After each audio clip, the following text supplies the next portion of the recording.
Senator Marco member. No many particles from Green TH.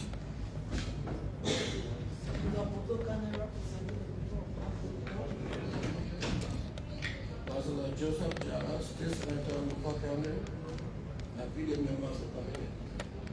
And Henry Tupper, chairman of this committee. There may be other senators coming. I think Senator Delonge, Senator. Welcome. Can you introduce yourself, please? So that we introduce yourself. I'm Darrell Dillon, Motorola County. Thank you. Sitting in Gambata, Sipgara, Liberian. Thank you very much.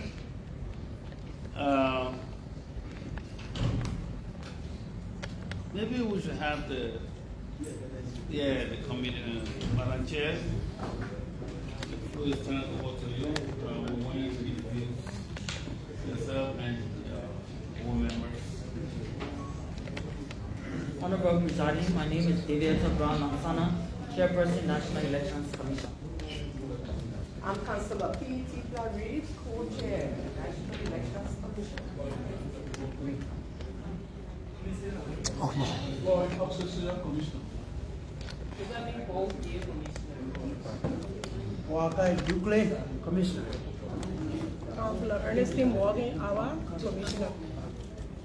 Basi Leo Pangma Commission. Thank you very much and welcome. We did raise a communication to you on December 2nd, inviting you to this hearing. Even though it's axiomatic, it's self-evident that for all the gadgets here, you are live on television and everything here is being recorded. Just to inform you that in case you haven't noticed. We did invite you here for this board, this committee, to discuss issues that we've heard in the media, on social media, and the print media, and the radio. And this issue was highlighted by Senator Batikwa. So the planner mandated this committee to look into the issue affecting the Election Commission because it has the potential of derailing or delaying or bringing up constitutional crisis if it is not looked into. So I want to thank you very much, Madam Chair, for you and your board members appearing before us. We have a couple of issues. Can you tell us generally where are we on the biometric and also the issue that we are hearing that there are some issues on the board, not personality but professional issues that how far it is and whether it has been resolved, Madam Chair. Honorable Presiding,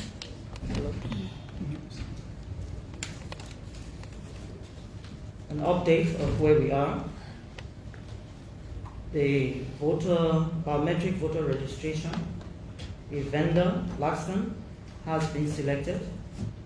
There are ongoing interactions between NEC technicians and Laxton technicians to derive a common understanding of how to proceed with biometric voter registration.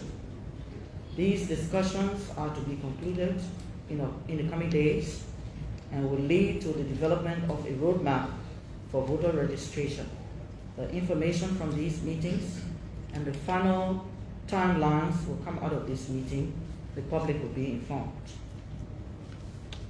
That's where we are. This is part two to this question. Just want you to give an overview of that, and we will be specific and ask questions. Sorry, I'm not sure I understood your question. The part two Or your concern. We heard in the media, and it was highlighted in plenary, that there are some issues between and amongst the board members with regards to professional standing regarding the selection of the company to do the BVR, and there are some other technical issues that has the potential to delay the process, the biometric voter registration process. Is that true?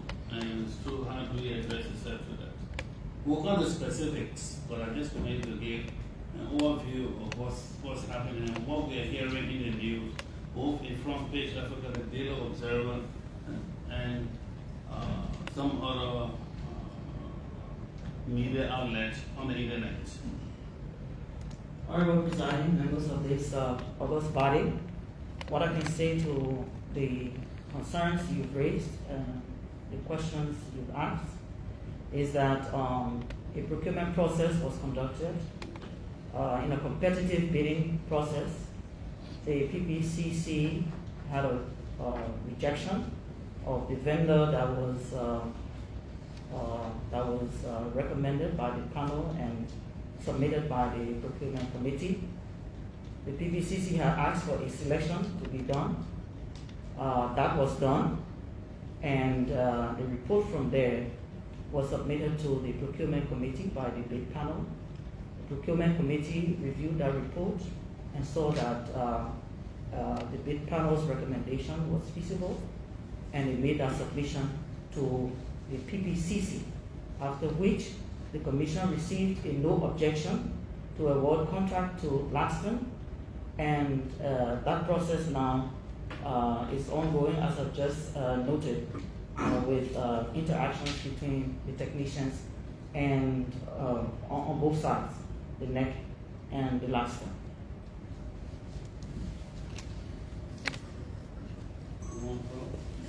Okay. So, Madam Chair, good morning, and let me say good morning to all of you. Just to follow up with the question he asked.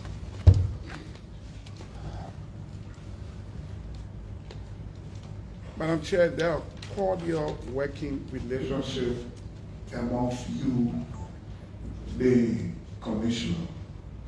I asked the question as a follow-up because we listened to some of your commissioners that in the news quoted them as saying, the process that is ongoing is being single-handedly handled by you. They are not even know, which is troubling. I think that you have to be straight with that question. Okay, they're good working relationship. Are they on board with you with all of these things? Are you people on course and working together to achieve all of these things?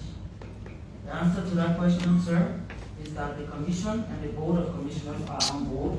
We are working together, and we are planning to conduct voter registration, and in a few days' time, we'll be announcing the new date for voter registration in Liberia.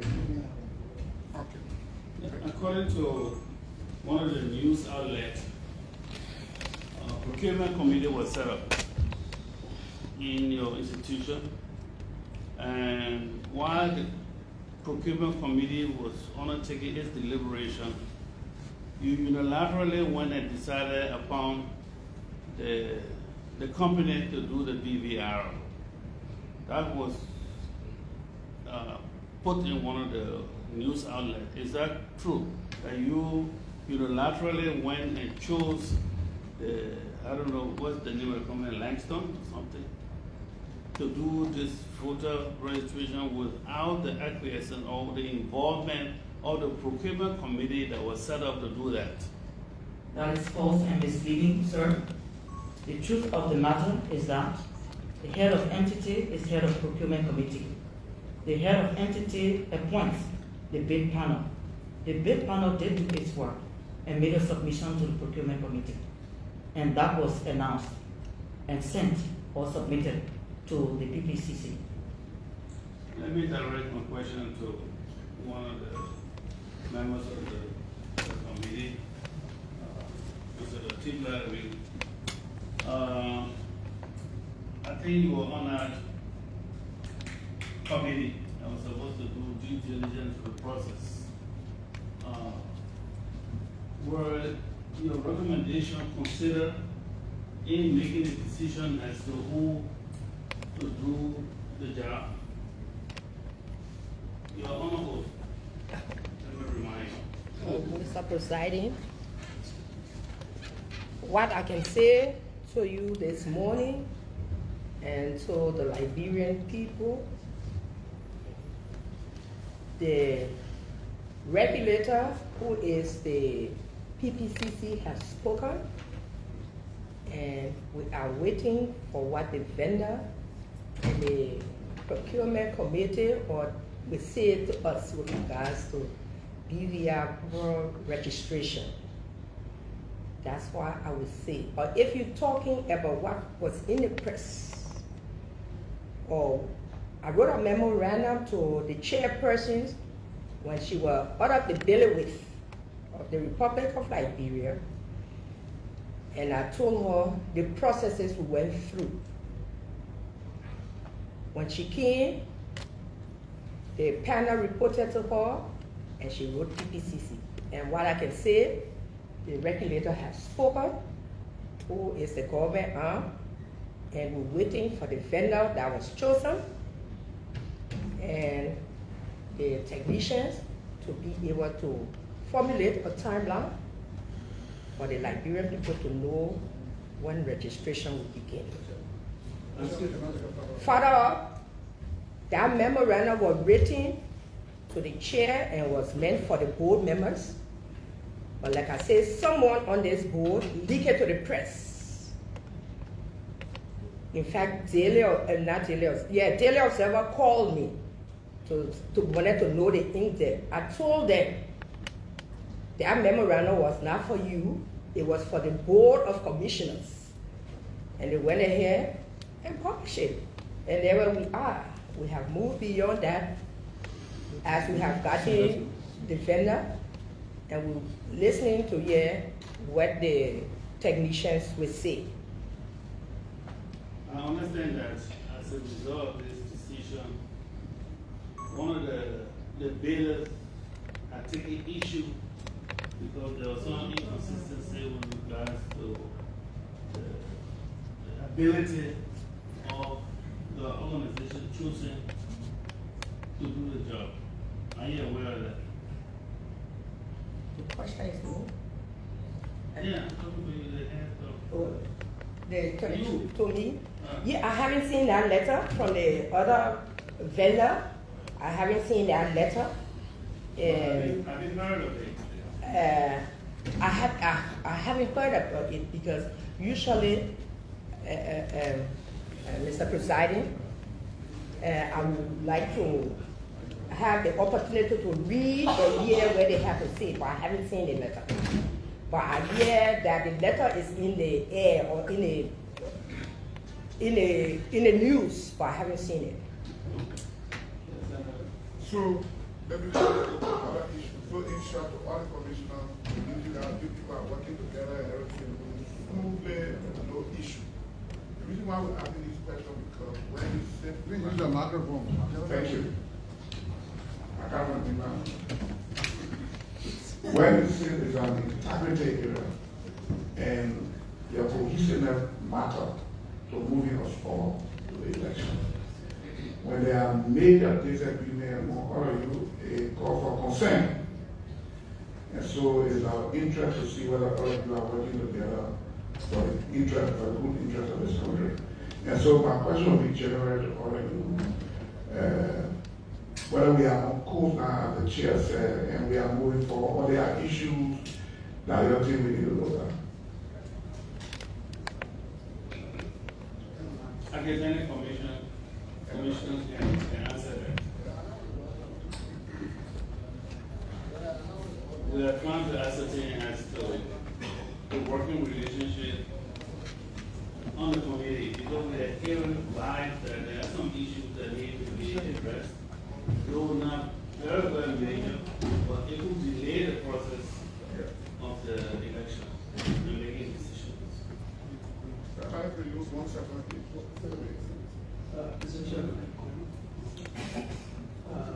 in any group, there will be some disagreements. you are not in a group. There is an effort on our group for a meeting to hammer out some,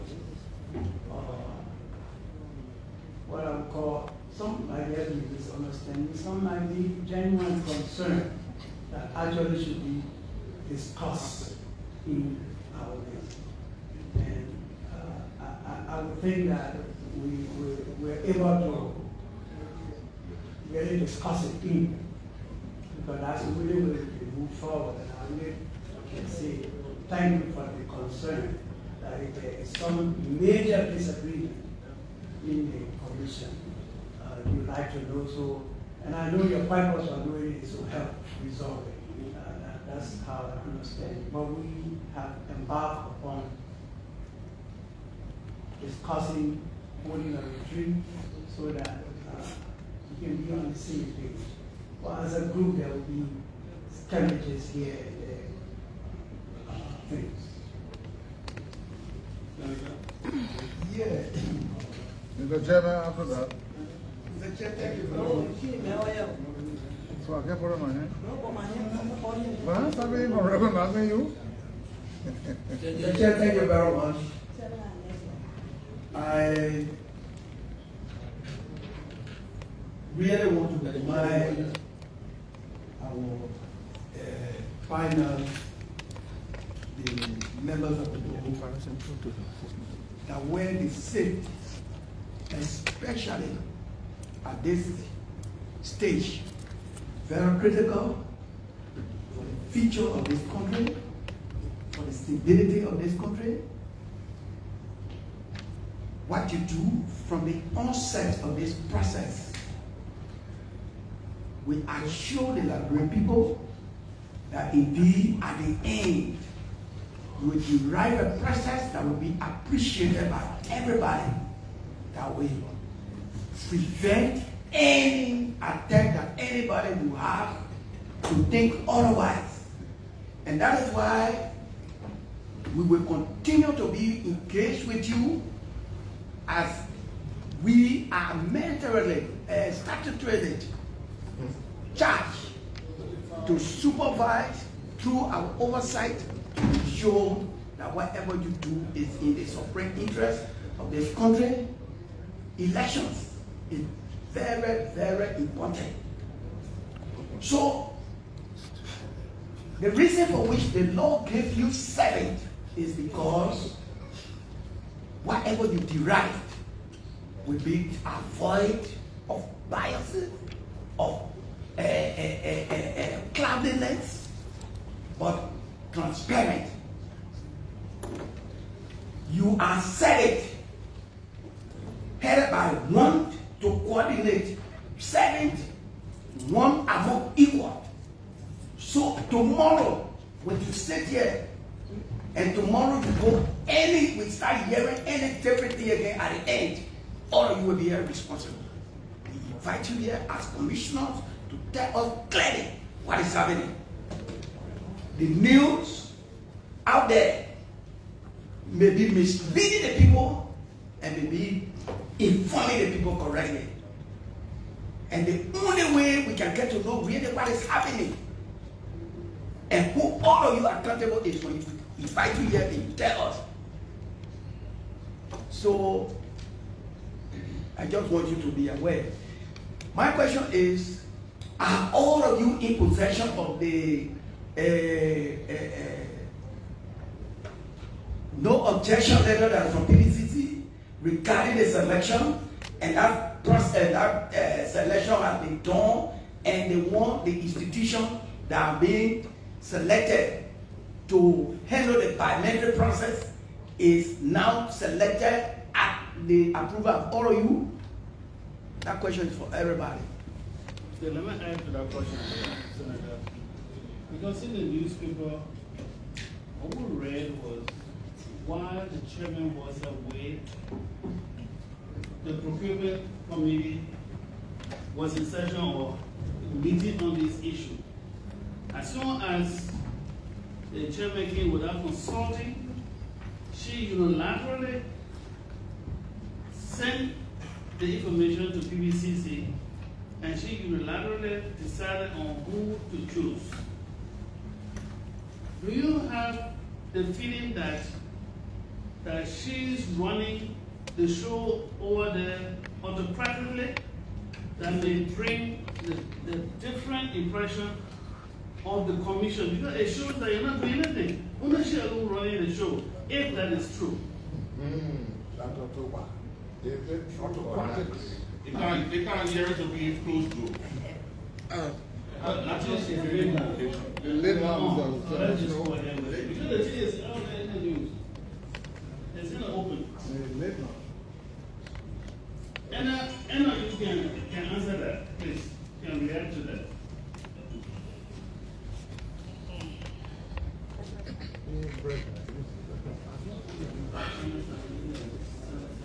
Mr. President. The chair motion. The chair. Yeah. Chair. Chair motion. Motion. Yes. Chair. Yes. The chair, distinguished colleagues, the chair, due to the sensitivity of the matter under discussion, is national security implications. I move that we continue the hearing in close to Objection. camera with the commissioner and the chair and the members of the Senate. Objection. Don't lie, you have a gentleman in here. Senators. Because yeah, that's what I'm saying. Let me hear, because the primary mandate also have this kind of thing. But let me hear the opinion of the other senators present. Senator Chiaji? Well, Mr. Chairman, the plenary mandate to us was clear. It says to hold a public hearing with the Board of Commissioners. It did not say we should hold private hearing. So I don't support. Close to that probably, yeah. Yeah, so I don't support the closed door hearing. Senator Dillon. You don't get on the same public, so what are you going to do? What? You want whole private hearing?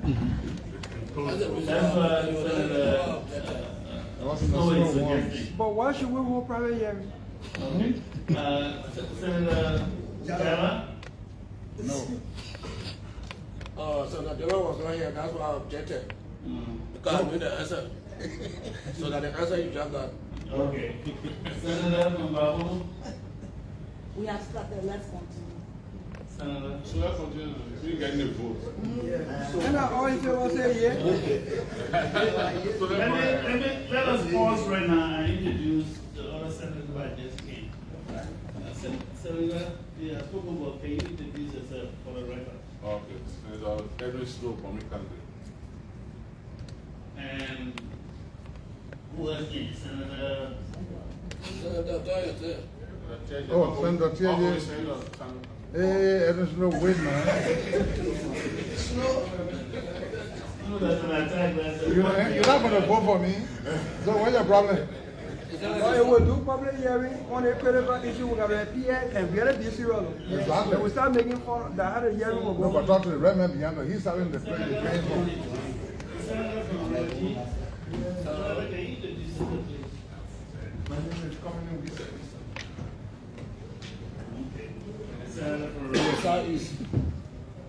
Okay, the question was, can you address yourself? Can you address yourself to this question, please? Mr. Chairman, please note my name is accepted. Please note that I want to. Huh? Please note that I will ask questions. That's why he asked. Yeah. No, I don't have personal letter. No, I mean the answer. No, that's what they are addressing now. I just added to it a little bit. Is your question, Mr. Chairman, sorry? I think your question is whether it's true or not. Yes. What is reported in the media. Yeah. I think that's the question, and it will come from the newspaper. Couldn't anybody? If not, the chair can answer the question. Okay. answer and anybody else can Yeah, say it's a short. else. And I think one more thing we need to do. Yeah, I have no problem with that. Madam Chair?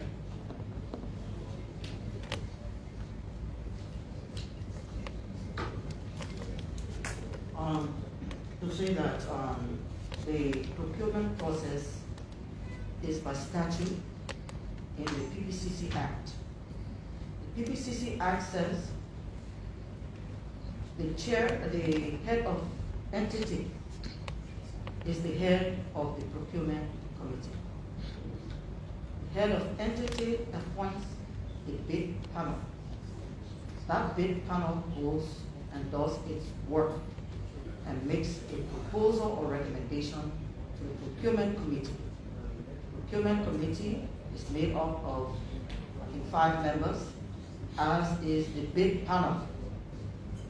When it gets to the procurement committee reviews it, and if it has any questions or so, it directs that to the bid panel for clarification. Once the procurement committee gets that clarification, and it deems that the recommendation that was submitted to it is in line with the bid document, it approves. When it approves, it sends a letter to the PPCC. Along the way, members of the Board of Commissioners are informed every step of the way. I will say that we are informed every step of the way. And there are minutes to show that they use the information. The PPCC Act does not say that board members are part of the decisions coming from the bid panel or the procurement committee. There is nothing in the PPCC Act that gives that role or responsibility to the Board of Commissioners. However, when there are challenges in the procurement process, that is between the bid panel and the procurement committee, it is raised at board level. This has also been done. And to also say that the PPCC letter that is sent to us was sent from my office to all of the commissioners' offices. And there is documentation to show that it was signed for. Follow up. Yeah, follow up. The follow up is, madam, so as you are explaining, so it means that the division to offer to select finally endorsement, the final endorsement division is void of the members of the commission. According to the PPCC Act, the decision is made by the bid panel, meaning that it makes a recommendation to the procurement committee, and the procurement committee, based on the information in the bid document, reviews that submission, and if the procurement committee deems that it is in line with the bid document and the submission from the panel, it approves. If it doesn't want to approve, it rejects it and sends it back to the bid panel. And the bid committee, as I heard, is now comprising of members of the commission. The bid panel comprises staff of the National Elections Commission, technicians in different areas. Okay. So that staff now make that recommendation to the committee that is not members, that is not made by members of the commission. The procurement committee is made up of head of the institution and other staff of the commission. Okay. So when they do their technical work, that division is not submitted to the commission for endorsement. It's the procurement committee from with the information from the bid panel.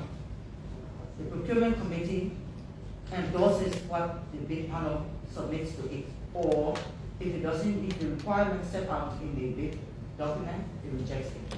So, Yeah, go ahead. Go ahead. so it means that from your understanding, you know, you are luckily for us, you are a very legal minded person. So if anything at the end goes wrong, it is only you alone and your committee will be held responsible, and all the commissioners will not be responsible. That's not true, sir. If anything goes wrong, because the Board of Commissioners are being informed along the way of what is obtained. Information is not participation. Then I don't know how else to do it. If you inform them, you don't give them room to participate, to decide. That's not what's wrong.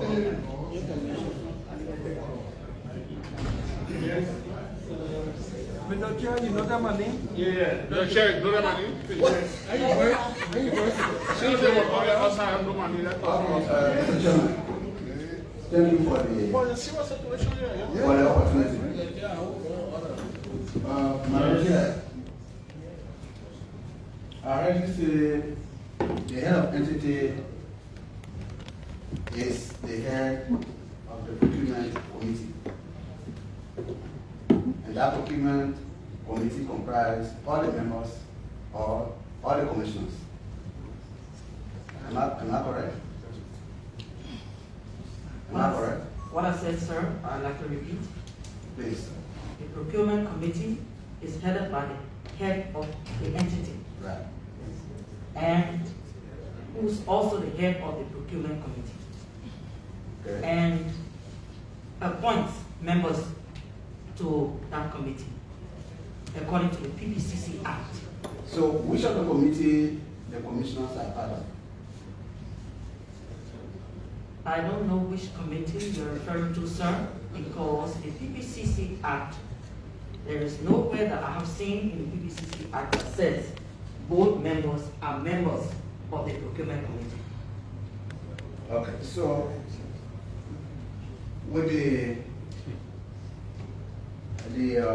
importance of this committee, which is procurement, as head of entity, who are some of those members or staffers of the National Elections Commission that comprise the committee? Because you are responsible to appoint them.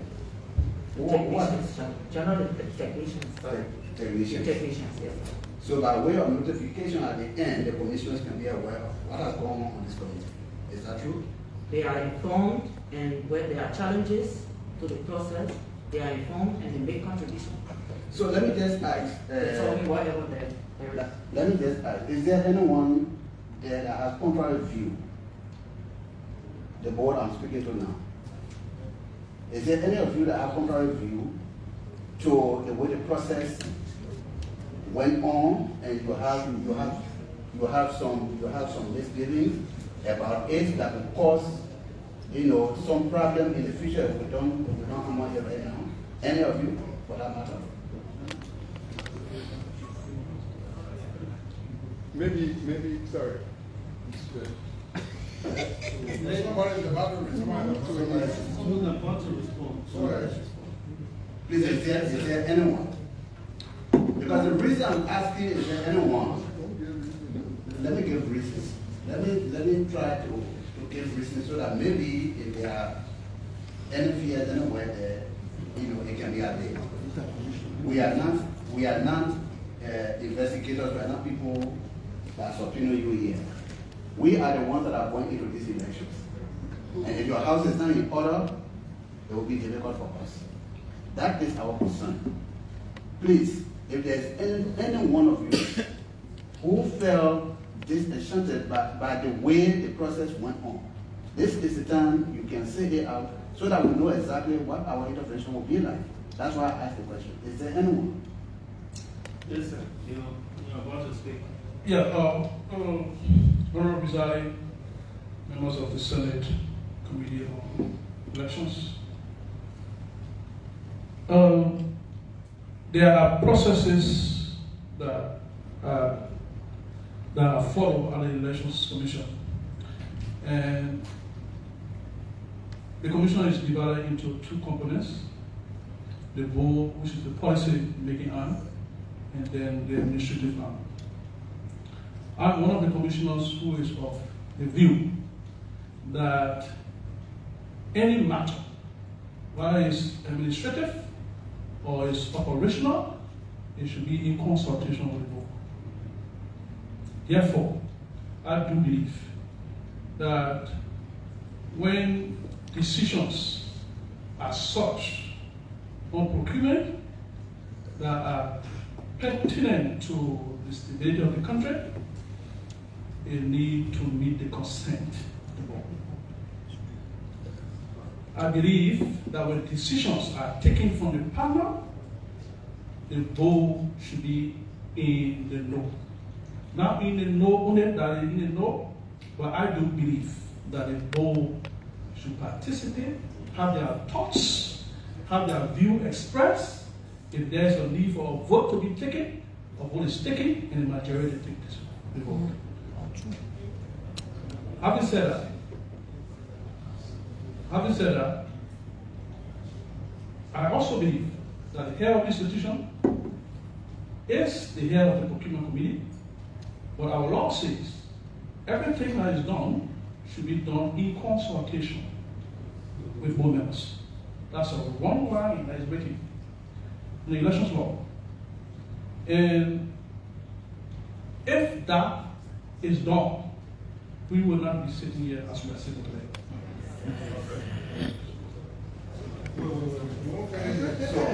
So thank you so much. I think we are getting there. So, Madam Chair, the portion of this law that says that though you are the head of the procurement committee as head of entity, whatever is done there should be a consultation. And in fact, the board members should have an input and they should be a part of the process. Was that observed also? I will say again, what I've read in the PPCC Act. We're not talking about the PPCC. We're not talking about the PPCC. We're talking about the rules governing your organization. Not the PPCC. PPCC also falls under my supervision. So I'm aware. I have discussed the issue with them. But what I cannot discuss is what we are talking here, the rules regulating your institution. Was that followed with regards to consulting the board member before you make such a major decision? Board members were informed along the way. What are the word consulted? Board members were informed along the way from the start of the procurement process to near end. When they had issues, they raised them in the board meeting, and it's in our minutes. At some point, a decision was made by board members to adhere to what the PPCC had asked. If they had any other issues, I'm sure they would have raised them and they would have been considered. Senator Dillon, I'm sorry, he has to run. Mr. Chairman, you got my name there? Yes. Okay. Thank you, sir.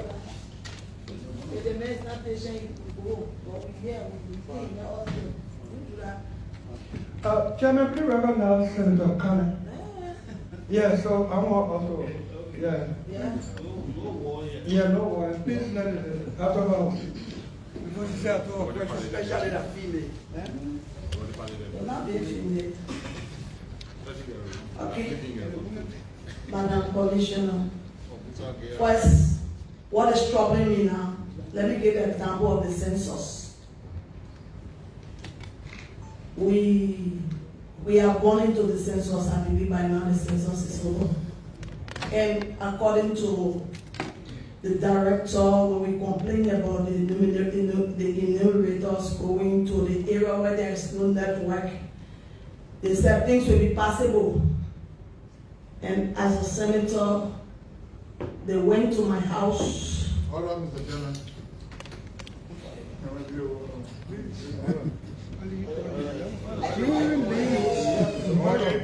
Mr. Chairman, the calling are not even there or premise. I to follow the order. They went to my house. I was not there, and they said they counted us in my absence. That I know that the census is not really a census. So we are talking.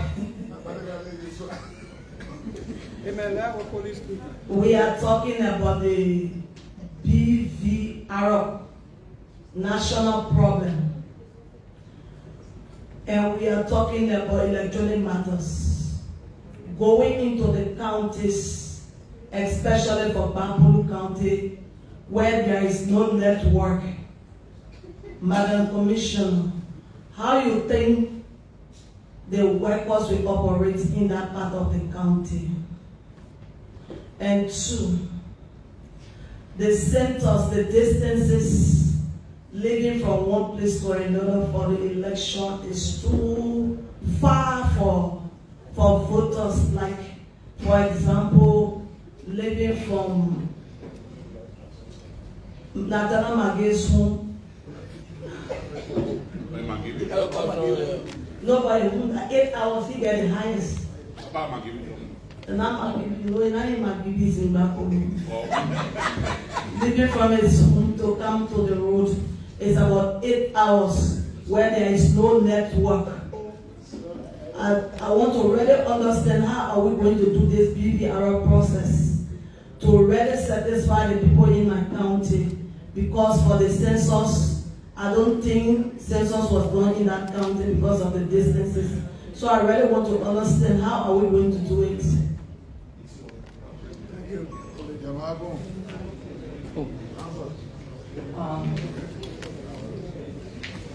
Honorable presiding members of this committee, the National Elections Commission has always put in place the mechanism to reach Liberians in inaccessible areas. There was a time when we had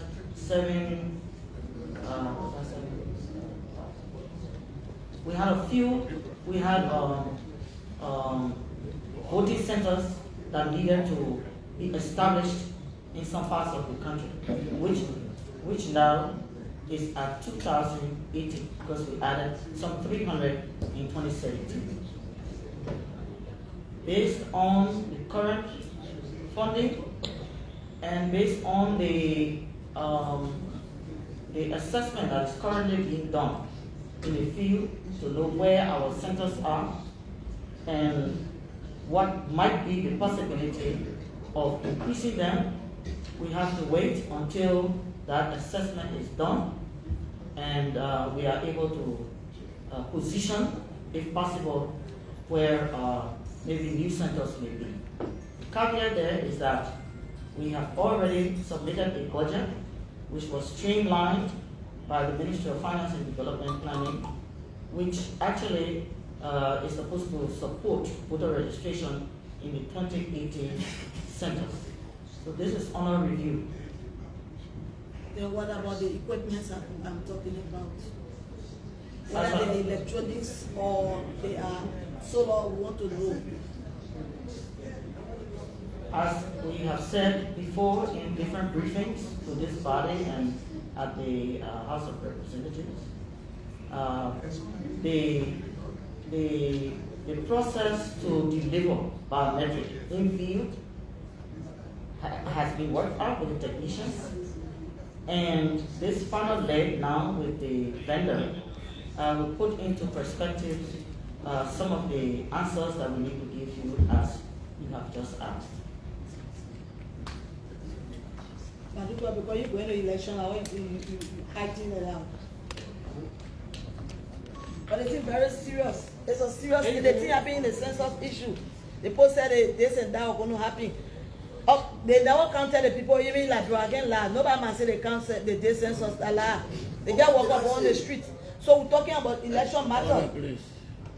That's not being serious. We're talking about election matters. You get a phone. In case foreign go, you in area, no network, nothing, they can, no generator. How will you operate? And they will then leave a car. At the end of the day, people not vote. And they say this and that. There's a serious thing. The BVR, no network, nothing in the other areas. They just there making secret, talking secret. Oh, pay attention to the what we're talking here. It's very serious. Yeah. Thank you, Pay dear. attention. Thank you. No, our election matter, it depends on our life. When I'm suffering. Thank you. Thank you, Mr. Chair.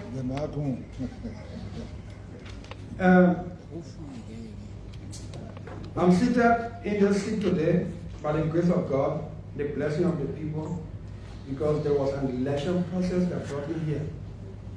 And if we do not take it seriously, it will plunge this country.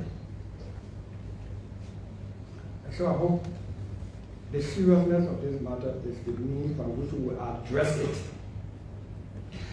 Mr. Chairman, with your permission, I have few pointed questions which I believe can help my information as to what's going on here. So please, I want to ask the board members, each of you stood up here and took an oath individually, in your individual capacity, to say the truth, the whole truth, and nothing but the truth, so it can inform our input and the kind of decision we take. I take this very seriously. My question is to each of you. Is there a problem on the board? Is this board divided? How do you derive at a critical decision such as procuring a biometric institution? Was it a board resolution? Did you vote? Is it documented? Each of you. Because we don't want a chairman alone to be talking, and when we move from here, we see leaked letter in the newspaper. And then the whole day the public asking, what are lawmakers they doing? Your senator, they were doing. We're not bringing on here. I want this answer from each of you. That means what you will say will tell me that it is the truth, the whole truth, and nothing but the truth. The law that created the Elections Commission granted tenure to each of you. That means you are protected by law from fear, from intimidation, from fear that you will be dismissed by somebody's pleasure. Let me ask my question again. I got 5 questions and each I want to engage.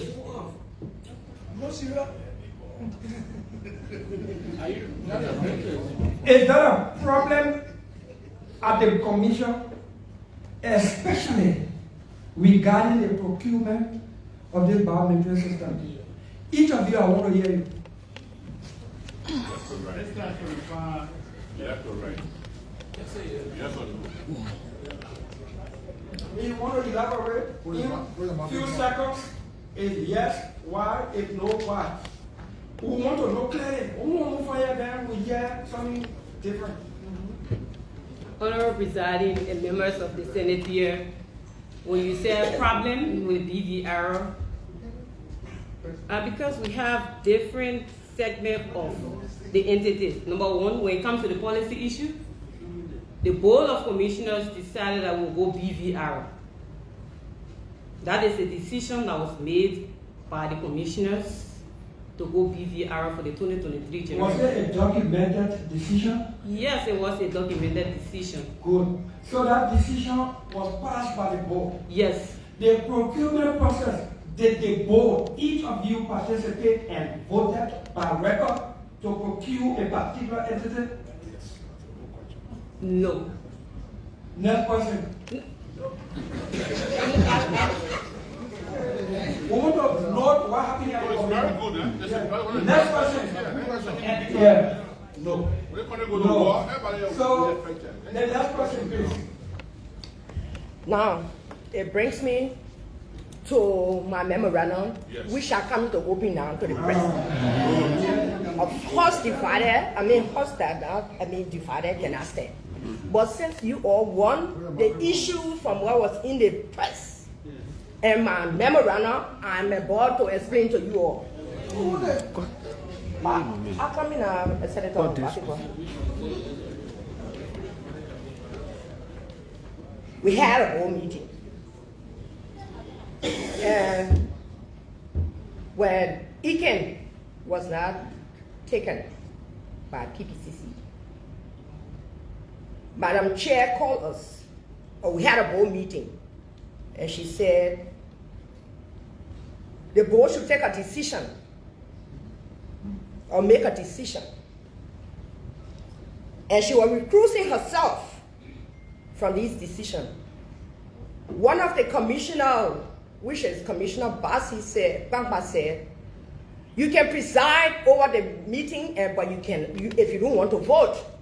I'm telling you all that what's in my memorandum. I read it. Yeah, so all of them behind there read it too. So, Madam Chair, I asked Madam Chair to empower me to lead the process since I was a co-chair. She said, let the record show that I'm recusing myself from this decision. And the record, we have the record that she recused herself. Then Madam Chair left the bailiwick. Therefore, the law empowered me as co-chair to proceed. I proceeded and PPCC had asked us to elect or select the remaining 4 vendors. I gave the instruction, I wrote a memorandum to the panel that was empowered by Madam Chair. I used the same panel. Mr. Chairman, Madam Co-Chair, my question is pointed. You can help us by abbreviating. The decision to procure the latest biometric entity, was it a collective documented board decision? No. So that means the procurement of the current institution was done singularly by the chair? Well, I can. Yeah, because I have to lay the basis. So you have said no. I have to lay the basis for you just. Yeah. So we got 3 no's here already. Now 2.5. So, gentlemen, in the end, I'd like to remind the Senate that we're considering a confirmation during some of the processes. And I want you to give me this time to really see what I have to say. With your permission, I think I agree with Senator Snow that this could have been done inside because the country is involved. This is not just talking. This is serious matter. This is the National Elections Commission. I proceed. In 20, I have been on the board, the procurement committee from 2015 to 2020, 2021. At several points I was there with Commissioner Floyd Sage. And this is what I understand really supposed to happen. The board decides what to buy. Unfortunately, the PPCC does not involve the board. Speaking as someone who did some reading on this, does not involve the board much. And perhaps out of this, as you're discussing, you may want to look at the PPCC Act itself. Because the PPCC Act says the procurement committee, because these are statutory, procurement committee, evaluation panel. It is good politics to come back to the board, but it's not a statutory requirement. And it would be a good thing if you really put this in the law so that people can follow it. Commissioner Say and I were on the board when we had several difficulties, but with this particular one, when I'm always making my business. I think it's unethical for me to be involved with the procurement if I'm not on the procurement committee, or to be involved with the panel. This is my personal belief. And I tried to do that. And I avoided this whole thing. I did not get involved with it because I didn't think, until it was brought to us, that ECOM had been rejected. Then we decided as a board, we follow the decision of the PPCC and go send it back to the procurement committee to go to the panel to choose. When I was on the committee, there was never a time, whether it was a Kukuya board. The co-chair should have experienced it. But we cut the co-chair off, and then we're lined up. Yes or no? So what I just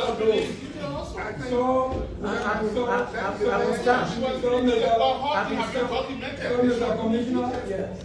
The procurement of the latest parliamentary entities, was it a board decision? Yes, it was a board decision. Okay, and you participated? I participated. So there are 3 no's and 1 yes. Yeah, The next person. Mr. Chair, it's important for every commissioner to know that they are on the oath. Yeah. It's very important, Mr. Chair, Yeah. because we'll have 3. It was reiterated by. It's very important.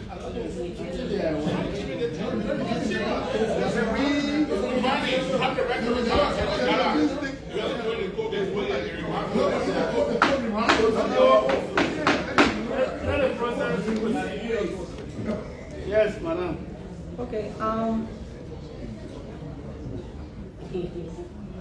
as a lawyer, a former administrator of the Supreme Court, I speak on the basis of what the law says and what the procedure should be. When I got to the commission in 2020, I expressed my view as it relates to a commissioner or a board coming in contact with vendors. Because I was from a system as an administrator where the Chief Justice, Super State Administrative Head, did not sit on a procurement committee. Rather, the court administrator or the designated persons who were appointed to serve. However, the procurement law requires that the head of the procuring entity, the administrator. Here at the commission, you have 2 administrators, the chairperson and her deputy, which is the co-chairperson. And the administrative arm is the executive director, like you will have at the judicial branch, the court administrator. They are the ones who set up, the chairperson, by reason of the law, set up these committees, appoint the different technical focus who work alongside with her and make a determination. When that determination is made, the chairperson proceeds to the PPCC with relations on how the consideration was done with the committee, the bid panel and the procurement committee. And the decision reached, they proceed to the PPCC, and PPCC vets that decision and makes a return. When that return is made to the chairperson, then she makes the returns to the board. On this note, I would say that this decision was administrative, the determination was made in accordance with the PPCC laws, and the returns thereafter, the conclusion of the process, were made returns to the board. The board did not participate in the procurement for the selection of the vendor. So when PPCC passed on the vendor and the chairman brought it back to the board, did the board take a decision? That's my question. Well, the decision had already been reached. Did the board pass on what PPCC? So that means your answer to my question should be that the final decision from the commission, you participated as a commissioner? No. The final decision as it relates to the selected vendor was done through the procurement committee that makes it. Yeah. when PPCC said this company got a green light, and it referred back to Election Commission to enter into a contract with the company, then that becomes now the decision of the commission. When PPCC makes a return, the return is made to the chairperson, the head of the procuring entity. Then the chair was a board meeting. And presents a letter Yes. of consideration from the PPCC. Then the board, the commissioners decide finally to make a certain vote with the company. That has not been done. You can say finally because the conclusion has already been made, giving her authority. Okay. Mr. Chairman. So what I'm trying to get, I hope we get some patience.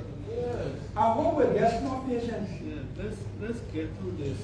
Yes, but there is a little order to let us flow. Mr. Chairman,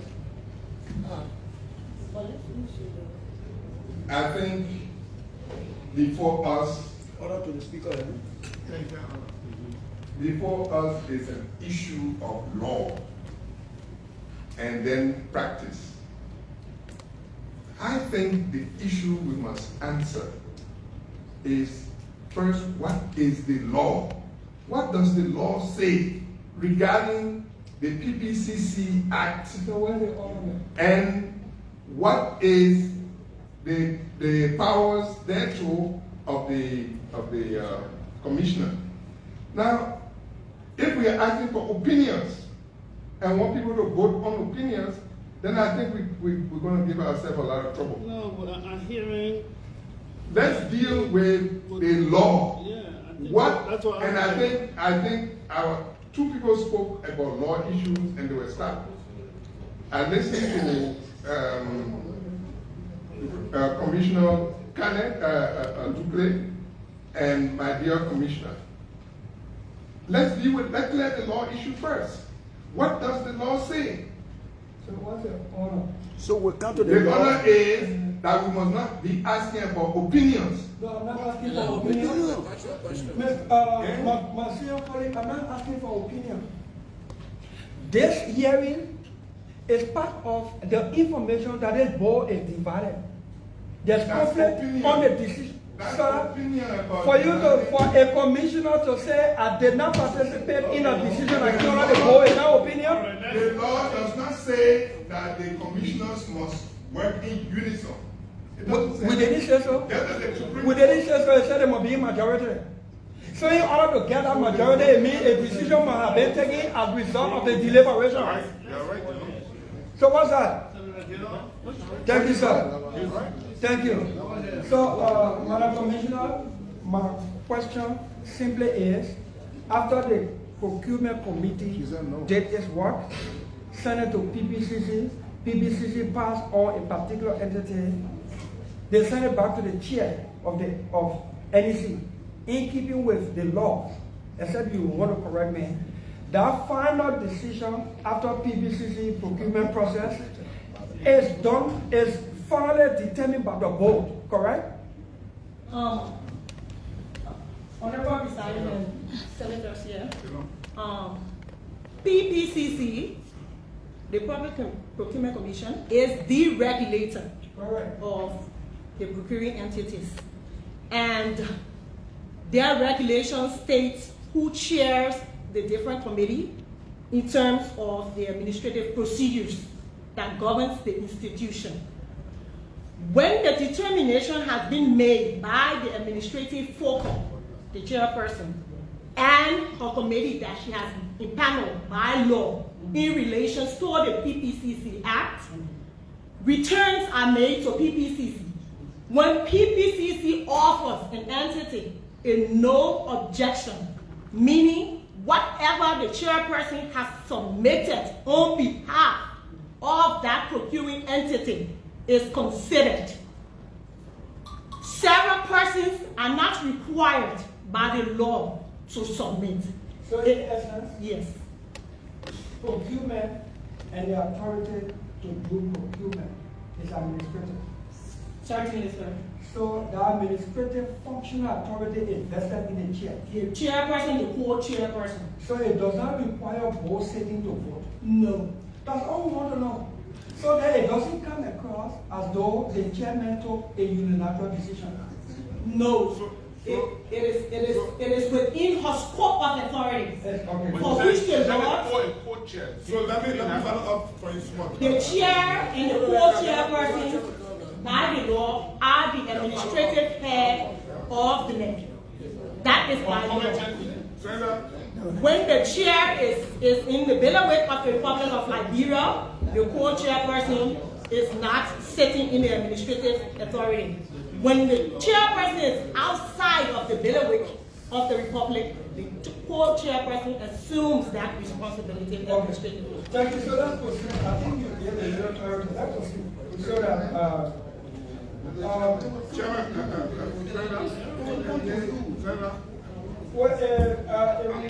I think I can turn it back over now. Everybody will have to We need to close your question. Oh. You asked a question. The last one, he answered yes. I know, but to talk. I mean, she spoke about knowledge of the law. Yeah, because we are doing the Benjamin, I still have my question. Somebody will say, take the whole floor over the day. No, you're not taking the floor. No, what I'm doing. But go ahead, sir. So just to follow up to Senator Dillon's question, with your knowledge of the law, you explain how the chairperson, the co-chairperson are clothed with the responsibility by PPCC in the law. With what has happened, and now you have a company, with your knowledge of the law, is it the right thing that happened or something went wrong? The right thing in terms of the administrative capacities and authorities? Yes. In terms of the procedures? Yes. Like the chairperson said, she impaneled the procurement committee and the vetting committee. And she indicates that that process was followed. And then she made a submission. She made a submission to the PPCC, who is the regulator. The PPCC is the one who does the grilling. So to ensure. Well, I mean, I want to say all about my take it from you, Yeah. with the knowledge of the law. Everything that was done is satisfied the law, and so you are okay with it. Is that yes? That yes. I respect the procedure in the administration, and the one who holds the administrative gavel. She proceeded in her administrative capacity. Are you okay with it as a commissioner? I was not a part of the process in depth. I am a commissioner. I was not a part of the procurement process because the law gives me not the authority to be a part. Okay, thank you. Yes.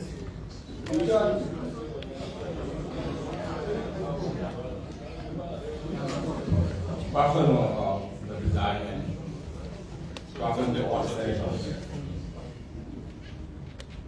To my knowledge, the election commission, no board member is part of the recruitment committee. So when decisions are made at the recruitment committee, is final, and only information is transferred to the board. Okay. Thank you. Thank you. Okay, so my next question.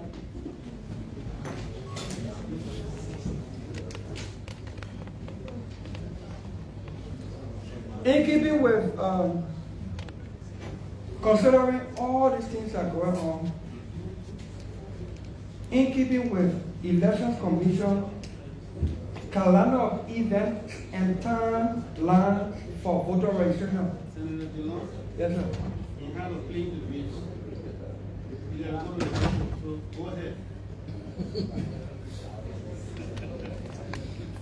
Go ahead. Will we start voter registration on time? In keeping with that schedule that I released, will we start voter registration on time? Will we meet the deadline? Question. I got two more after. Yes, I'm asking the board. Honorable Presiding Senator, the question you've asked is on course because some few months ago, the commission set 15th of December for the start of voter registration in Liberia. Because of the challenges faced in the procurement process, the commission is now faced with the issue of informing the Liberian people of the non-feasibility of that date. Today, we sent an announcement to say just what I've just said, especially when some radio stations, and rightly so, have begun to tell the public that they should cooperate during the voter registration on 15th of December. So we say that the voter registration will not begin on 15th of December. We are going to come back to the public strongly to say the exact date when that will happen. And this will happen after we have drawn up a roadmap, having discussed with the vendor all the different procedures and processes, and then we develop the final timeline and then roll it out to the public. We are going to do that in a few days' time. Madam Chair, and to the board, since these are administrative questions, you can answer or you can refer to. Madam Chair, the information you just passed, and I'm not going to pass judgment, but honestly, it is disappointing and troubling. Voter registration schedule was announced months ago. There are Liberians, some of whom are all over the country, have prepared the travel arrangements. It is 1 week to voter registration, knowing that there were issues that would cause the postponement of this process. 1 week to this time. And you say you are about to announce to the public about shifting the time.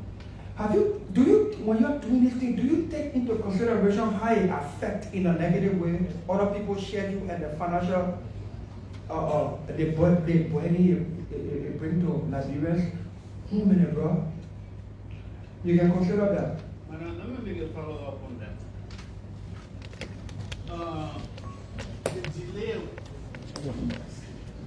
because with the one you are saying, the delay may not be due to the fault of the Election Commission or NEC. Do you think the delay could be attributed to the vendor that you selected, that they are not able to bring the gadget in country on time according to the specified time that was set up? But that's crucial. That should have been taken into consideration when you are doing the selection process. Yes, ma'am. Honorable Presiding, we said that the entire procurement process was challenging. A lot of things were unprecedented.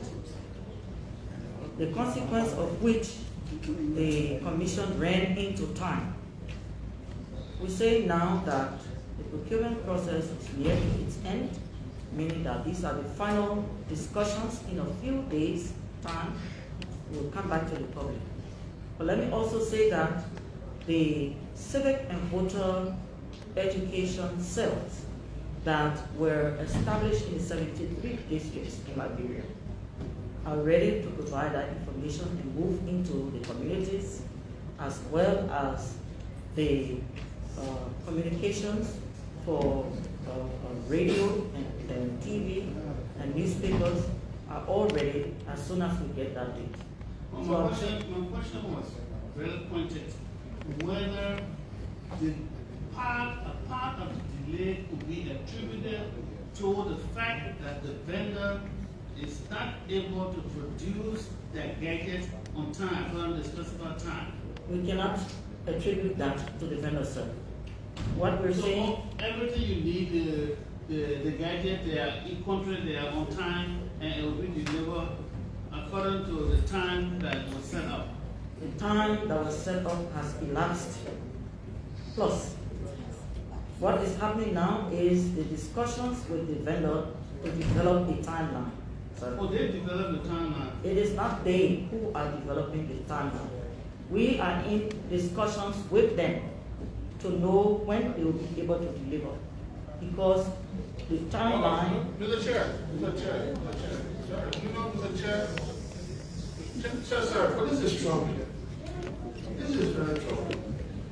The chair has informed us that she has selected a vendor PPCC has granted no objection. The chair is telling us that they will now work with the vendor to come up with a timeline. That's one. So you got a vendor without knowing the timeline? That's part of what's troubling me. Ha! That what we play on here, so joking with. That's part of what's troubling me. Okay. You're joking with it here. So, may I ask my last A question? major constitutional crisis we play with May I here. ask my last question? We'll come back to that. Thank you. You're joking with it. Madam Chair and members of the board, this biometric system that we put in place, are we going to be voting electronically or only registering electronically to avoid duplication of registration? 1, 2, if the census is conducted, results announced credibly and accepted, how does it impact the 2023 election? Sorry, I missed that question, sorry. If the census goes through, it is my view that it is already in disarray. It does not meet the requirement of law. I did not sign a little resolution to show my objection. The record is there. But institutionally, a decision has been taken. If the message, chaotic census goes through and it comes out with results, how does it affect the 2023 election? Okay. Honorable Presiding Senator, there will be no electronic voting on elections day. Electronic usage is for voter registration. In other words, on elections day, the same way how we voted is the same way we are going to vote. They give you a ballot paper. Yes, Go sir. put in. Yes, sir. So we gotta get it clear. Now biometric is to take your data, your fingerprint, so when you register here, you can go look into and register again, the system will book you, correct? The biometric is to ensure accuracy of the voter registration process. Meaning And it it also ends help- with a card. that It is also issued helps to you. with double registration. Again, In that process, you do deduplication. Correct. To know whether one person, has two voting records, and then it's corrected. Good. The reason I'm saying this to simplify it, because there are plenty of people at my level. By the time we hear biometric system, we think we're going to electronically vote. It's good for us to simplify this kind of message for our people. So you are only voting, you are only registering with your bio, your fingerprint. So when you register in Ghana, no one will give you $20, you think you can register in local time. The system will book you. But time to vote, they will give that ballot paper the same way we can vote in the country, correct? Correct. Thank you. Let's go to the census question. The what? So the census question, the issue about the census, how does it impact the election? That's my final question. We've been working with lists for a while now, which we have also informed the public. If the census data does not come in time for the voter registration process, it's a normal process to revert to the legislature. In other words, the ball will be in your court to decide how to proceed. Bearing in mind that when there wasn't the census, a threshold was issued by this body to the National Elections Commission. We like to follow that same process which is available to the Commission in case the census data do not reach us in time. So you're working with both options, in case it reaches in time and in case it doesn't reach in time. You have to make a plan and make a plan B. If it doesn't happen the way how you perceive, because the Elections Commission does not control the work of lists. Probably, if that were the case, then maybe the census would have happened ever since. But that is not the business. If I'm making happy ever since I'm going to be ever since I've seen it. Okay. Okay, Mr. Chair, I need the Senator Weezer, are you ready? You We should choose someone else because you're on the next on the list. Please allow me. Let's go. Thank you. Mr. Chairman, I want them to let us know We around. got one chairman here, not two. I mean, Mr. Chairman, distinguished colleagues,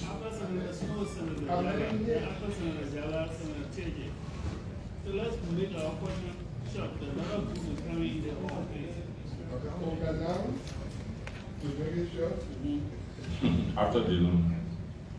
Why you can be fighting me for? I would like you. Yeah, let me. Mr. Chairman, distinguished colleagues.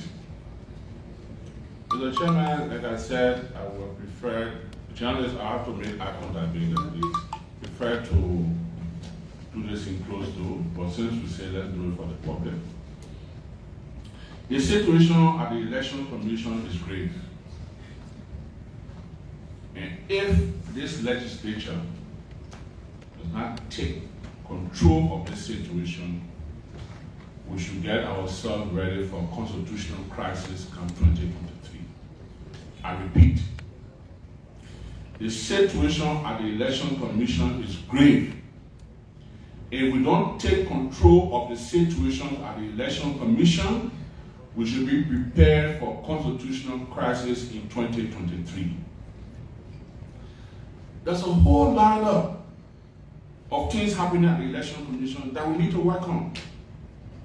Now, all you are leaders, Mr. Chair, distinguished colleagues, look at the expression on the faces of individual commissioners here. You know straight that there's a complete disconnect. For the chair to say, the law says, you know, the procurement committee and the chair, so following the law, is there no provision in the same election commission law that talks of coordination, consultation? There is. I read, and you'll be surprised. Maybe one or two of the commissioners there may have the numbers. But like the co-chair, I don't even have a number. I've never had a one-on-one conversation with her before. But I read her memo, and I posted it in the Senate chat room because it was very serious. It was very serious. The chair is leaving the country. And the chair said, even before leaving the country, the chair said, I'm recusing myself from the process. One or two of the commissioners said, man, the chair documented. The chair said, no, I won't document it, but I'm recusing myself from a process.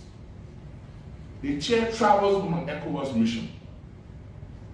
They both begin a process that the chair has said she's recusing herself from.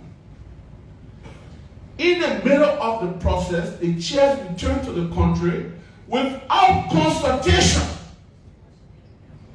Without consultation, arrest the process and proceed to write the PPCC for no objection. Without consulting the co-chair, that, and I still corrected, the chair is not here. If she consulted the co-chair who is here, the co-chair can say it. After recusing yourself. After recusing yourself. There's no record available to show that the chair came back to the country and took over the process. The chair wrote the PPCC for no objection. And I still corrected. I see 3 commissioners agreeing, 2 say no, 3 say that's my division talking about. And it's very serious. It is very, very serious. The company that had been selected by the chair, this company in the bid document asked for 5 months to get this process ready. Before we start the registration. 5 months. And I still corrected. This company was the only company that said they cannot pre-finance this process. The government library should fund it. Now I hear that the document now have been doctored because this company has been selected to come back now and go back in line with what the election commission. The chair just stated it that they will now begin the whole consultation with this company to get a new date. In election matter, and I will speak on election matter because I've done elections, both home and away. Election matter, you walk backwards. Election date is set for the 2nd Tuesday. You cannot plan anything beyond the 2nd Tuesday. So you have to take from the 2nd Tuesday and come backwards. That's how it's done. The situation in there is grave. It's grave. And that is why I said we may need at some point to have a closed door with this board. This situation, if it's not properly managed, will lead to a constitutional crisis. I read a memo from the co-chair, and that memo was very detailed and troubling. It was very troubling. It was very troubling. Now, this company said they needed 5 months. Yeah. They cannot pre-finance. We have selected this company. Now we see, let's go and hold consultation with the company now to change the original tender document, the original bidding document that asks for this time. You now have selected this company, and the company can come and negotiate, say, okay, yeah, even though I say 5 months, but because you have given me the contract now, I can do it in 2 months. So even though I said I will do this with this amount of tablet or computer, now you give me 2 months, I will bring in more computer or more tablets. It's troubling. It's troubling. Besides that, I don't know if you saw it, but I also posted in the Senate chat room. Another company has filed a complaint to the PPCC in line with the law. So even that company that has been selected, there's a complaint now before the PPCC that needs to be investigated. Additional time we're talking about. We're going towards the holiday season. When are we going to do nomination? When are we going to do registration? When are we going to do civil awareness? We are leading to crisis. And it's but hard time that the chair of the Election Commission, who I have a lot of respect for, work along with the Board of Commissioners. This is a divided board. We saw what happened in Kenya. This is a divided board. This is a toxic situation that we're dealing with. If we don't take charge of this situation, thoroughly read the co-chair memo and have some serious consultation, we are leading to crisis. We are leading to crisis. We need technical assistance. The board need to reconcile. This is a divided board. This is a divided board. I agree with most of it, not necessarily everybody agree. But even the chair is the head of the procurement committee. There should be consultation. The president pro tem is the administrative head of the Senate. But we all here as senators know that he will not take any decision here without either calling the leadership or calling us for consultation on a regular basis. So we just take the law now and say the law says the head of procurement. So I don't need the board of commissioners because I'm the head of procurement. It's dangerous. It's very dangerous, and I will close on this note, Mr. Chair, distinguished colleagues. If we don't get actively involved with the situation at NEG, and I want to go on the record, we are heading to a major constitutional crisis in the Republic of Liberia come October 2023. Please put this on the record. I submit.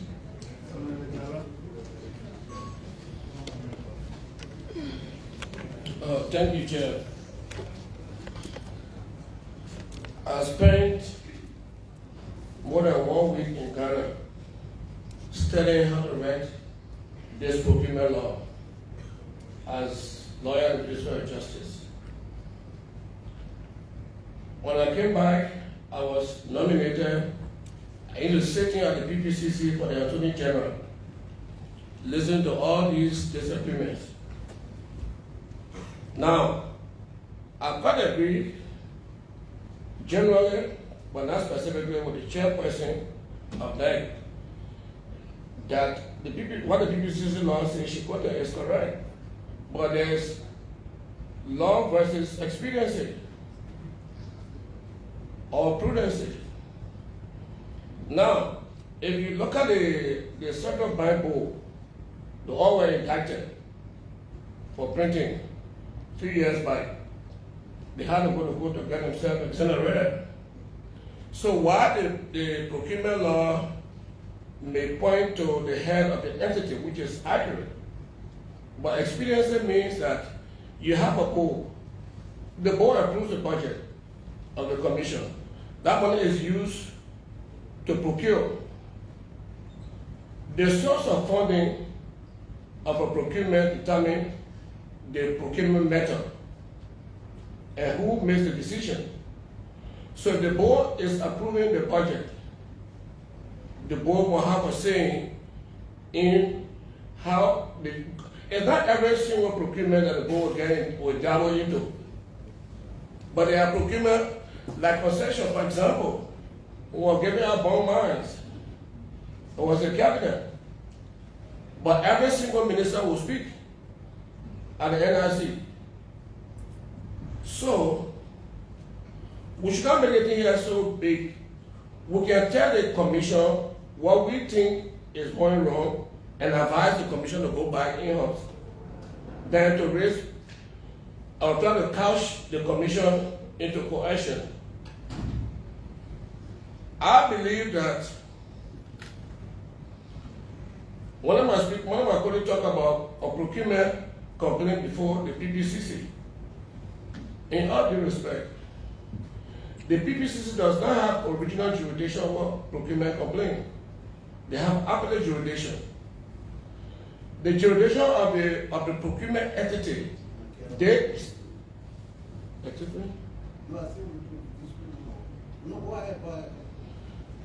so the procurement entity has original jurisdiction over complaint, and they have a time limitation to deal with that. It goes on appeal to the PPCC. So here, I believe that there is a need for the Board of Commissioners to be taken on board on major procurement like this that affects the election process. I said the last time we were here that the Senate, some members of the Senate are panicking because they're going for re-election. So take that into consideration. This procurement here, it should not be a deal breaker. Our colleagues know that they are going to go for, not all of them who are concerned. For example, my good friend and brother Snow is not going for election. But what I'm saying is that the issue of introducing the procurement on the eve of election like this is very important. I will try to allay the fear of those who election is on the line. No matter how you talk, this is not going to go along with you. What are you talking? So, they are listening to you when you're talking. What you got to do with a friendly election? They two talking about election, fully election, they're talking about it. So the last time they should not go, I said there is a pandemonium. No, it's not. That's our responsibility as They tell me you gotta protect me, not because because you cannot protect when you mislead. not because I small ball. There's no pandemonium yet. That's our constitutional responsibility. The man has the floor, please. Better brother, someone got things. That's all I said. I can never tell you that you are a criminal. If you support him, you are also a criminal. Don't tell me that. I agree. Go ahead. Yes. Okay, let's get to slow. For me, Mr. Chair, I support that, I agree. Mr. Chair, this matter. Toma para que apoie yo. Toma para que apoie yo. Yeah, but brother, somebody is a criminal. You're not be doing anything in the private here, man. So, They feel they start wearing CDG barrel acting like most Egyptian. Hey, man. yeah, man.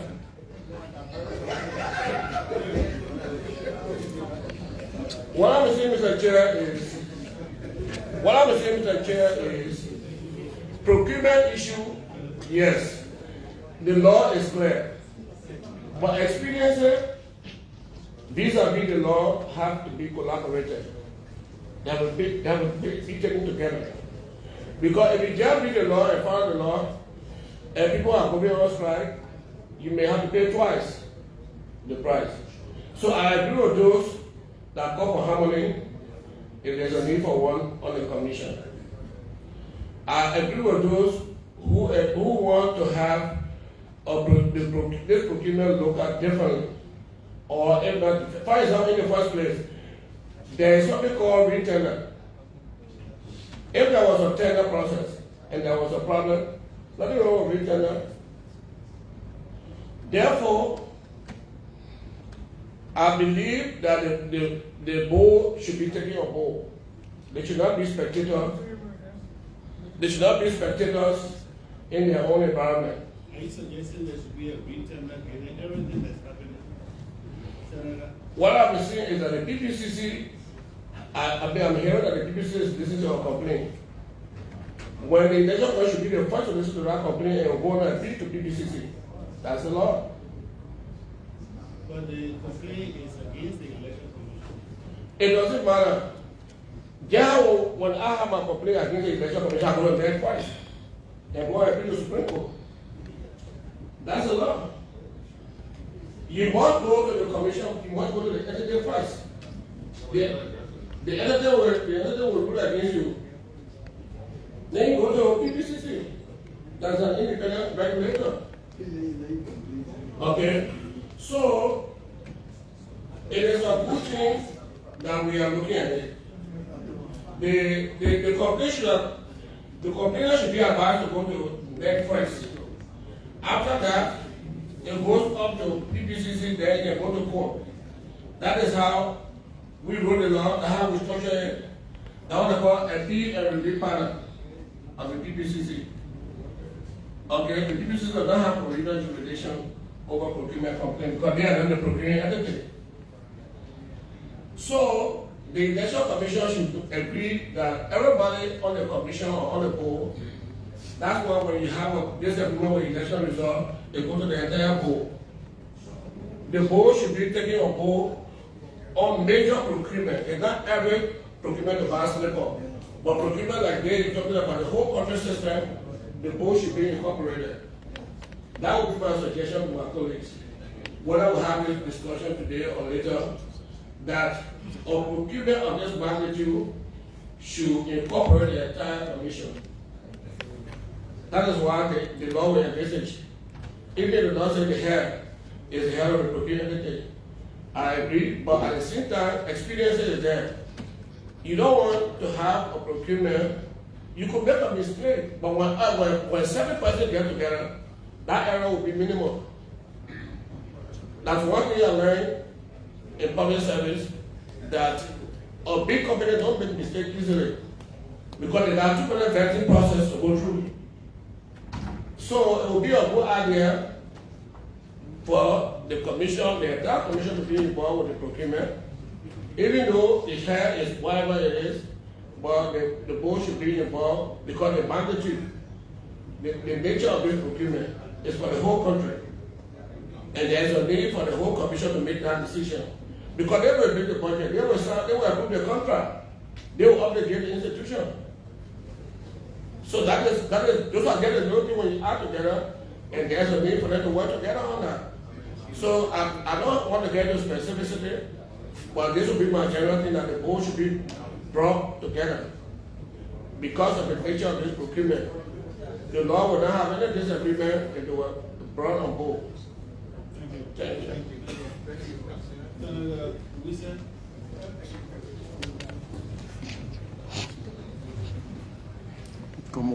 Mr. Chairman and colleagues, I want to agree with those who pointed out the seriousness of the matter that we are discussing today. I just want us to be reminded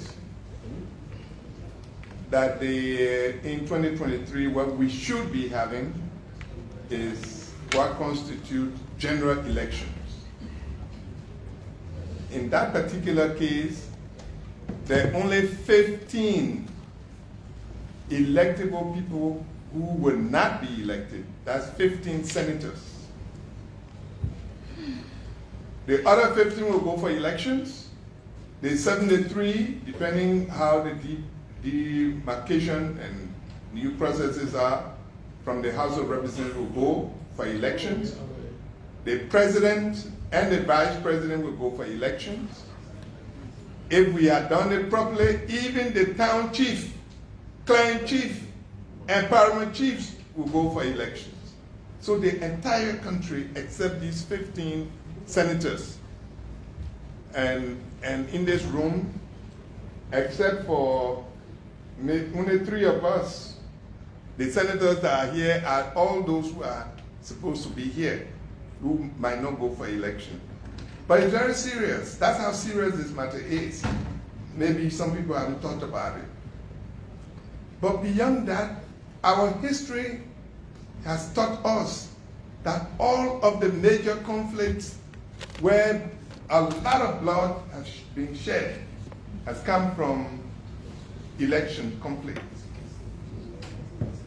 The one with 250,000 people has been estimated, being killed, came out of elections. So the responsibility that you carry is very huge, absolutely very, very huge. The great United States have never come so close to a civil war since that war on slavery. Then they won with Donald Trump sending people to the Capitol building to do what happened there. That's how serious election is. And I really want to plead that we take this serious. So I'll start with the first step. That there are laws made for the purpose of guiding us. If we thought we'll leave things to individual opinions about anything, we'll not have laws. We'll just assume you look for very nice people, nice women and men who will come together, be nice to each other, and then they take decisions. No. The law anticipated that there will be disagreements among people. So you go according to a law.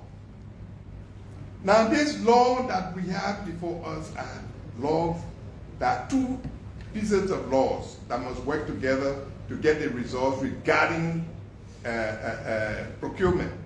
One is the PPCC Act and the election law. With the law, you still get involved with that part of leadership. How can you keep a group together to be able to get the best result to reduce violent conflict? As for conflict, it's necessary that people must have conflict when they are working together, because that's the only way you can get to the truth. But we must avoid violence, or our act must not lead to violence. In this particular case, I'm hearing that there are a lot of opinions that are dominating a view. And I think we must first exhaust the legal side. After we do that, then we say, in the enforcement of this legal thing, Mr. Chair or Madam Chair or Madam Member, I think you ought to have done this and that. I just want to say that we, in this very, very critical position, 7 trusted men and women must realize that when the thing hit the fan, it will only be you who will answer. Yes, it will be you. Nobody remembers the name of anybody except what the man name? Emmett Hammond. All the people who got killed down the road who had said that Emmett Hammond. But there were many, many people who influenced the decision making. We've been discussing this matter, and we are told that, especially the case of Africa, the African electoral system has become the way it is because of a combination of factors. 1, ignorance. 2, arrogance. 3, corruption. These 3 combined have created a problem in our African electoral system. If we check ourselves, sometimes the people who make us do these things, take the people of these what do they call them? These vendors. These vendors are going around looking for people to buy their product. And they are just like anybody who want to sell anything. They come around with bag of money to bribe. And they bribe the members of the commission, and they bribe legislators. Yes, that is the reality. That is what has been tested and has been shown, that people don't come discussing electoral matters just like that. They know what will come to them. Let's look at our own electoral system to show something is fundamentally wrong with what we are trying to pursue. In Rwanda, to elect the election process, it costs $1 per person for people who are going to run, who are going to vote. In Liberia, we're talking about 61 million, and some people were even talking about 91 million. For what reason? For what reason? The truth of the matter today, for all of the technical investigation that some of us have done, you cannot find one vendor who will deliver to everything that we want in the time frame that we have. But the people who are selling the thing around town, they will come to you and say it can be done. But if we want, let us get the people who actually own the companies and invite them. For the credibility of their institutions, they will tell you what is not possible. And I think we should try it. If we do the investigation, you will see a difference between the guys who are going around, like who's selling insurance policy or selling whatever around. They tell you that they are able to do this, they're able to do this.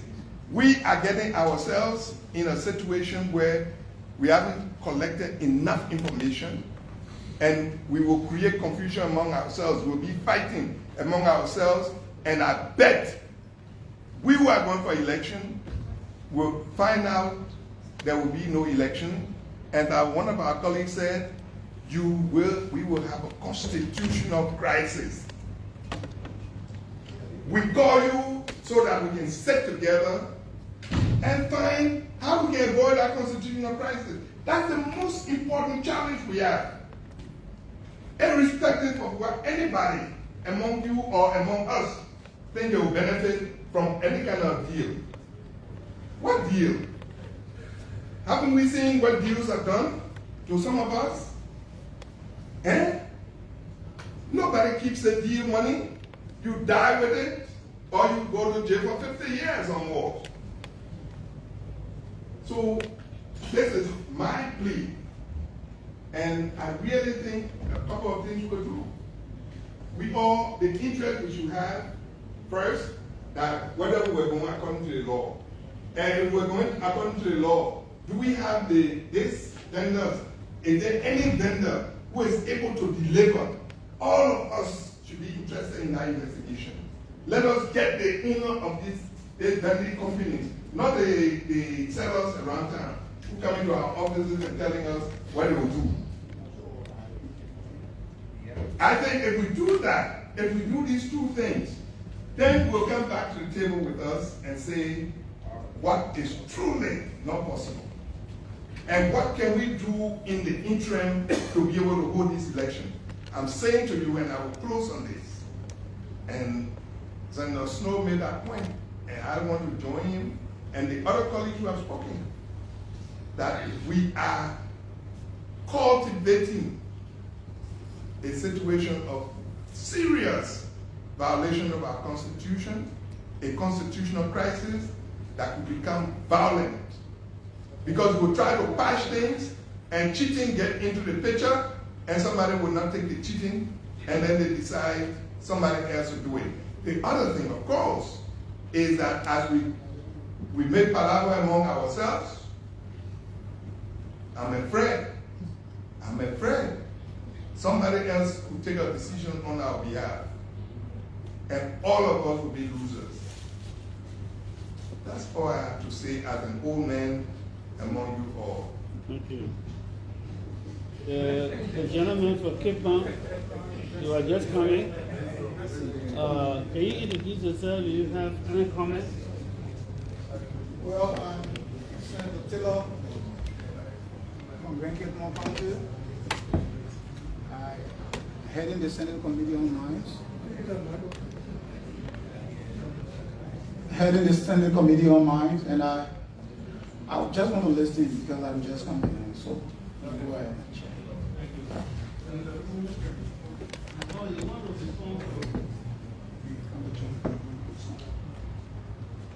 Honorable Presiding, members of this committee, I'm trying to be mature in what I say.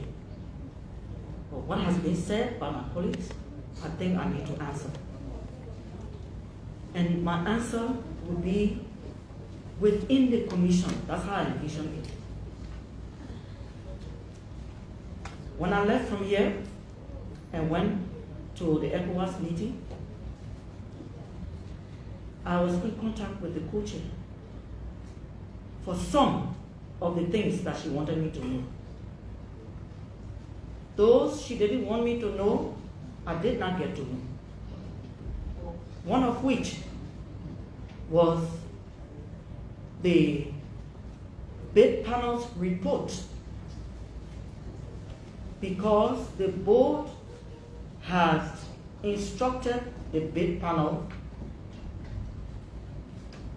to make a selection. And I got this information when I came back. When the bid panel made a selection, I'm informed that it made a submission to the co-chair. That report was dated the 15th of November. I arrived in Liberia on the 20th.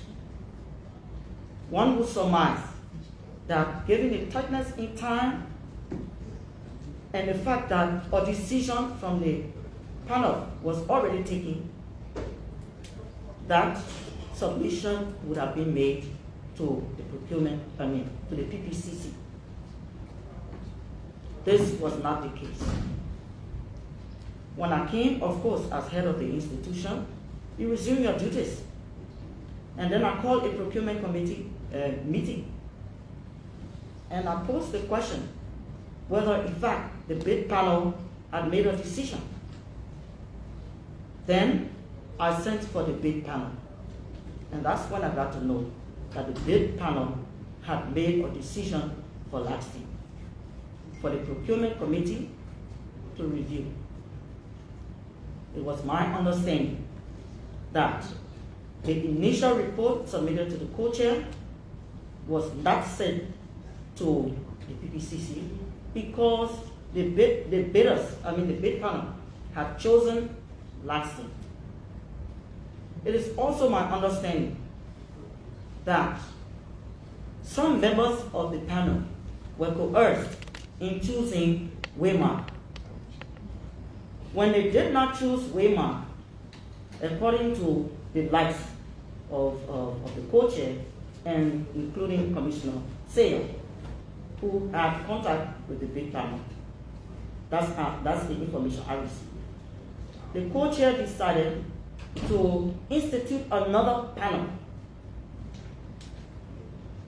So when this report was submitted to the procurement committee, that is the original report from the bid panel, that report was reviewed and endorsed by the procurement committee. It is my understanding that the second panel that the co-chair had established was working to choose Waymark. I will say that after the submission to the PPCC, as head of the entity and head of procurement, they were all informed about what happened. Now, before then, there was a meeting for turning over from the co-chair to me. And in that meeting, she has said to me that the procurement ongoing, and she named some other things that were ongoing. And I asked the question. By then, I had not received the information that, in fact, the bid panel had chosen Laxton, and the co-chair decided to keep it and to appoint a new panel to choose Waymark. So in that light, the procurement committee received the submission from the bid panel, reviewed it, and made a submission to the PPCC. And this is what triggered the letter that the co-chair wrote. Mr. Chair, Because sorry, Madam. yeah. Your explanation here is scary. Don't you think, and you are my view, we should propose to the president to change the entire board? No, you shouldn't do that, sir. You're scaring the country. No. That board to me seems to be in disarray. No cooperation. It will affect this country. I am deciding I'm deriving at the place where I want to declare vote of no confidence in the entire board and make a representation to the Senate. It will have the courage to tell the president to remove her. Senator, I would believe for you not to do that because we are in here for There's people who we cannot plead in turn. More people who will do the work of cooperation and effectiveness. I would believe for you, Senator, not to do that.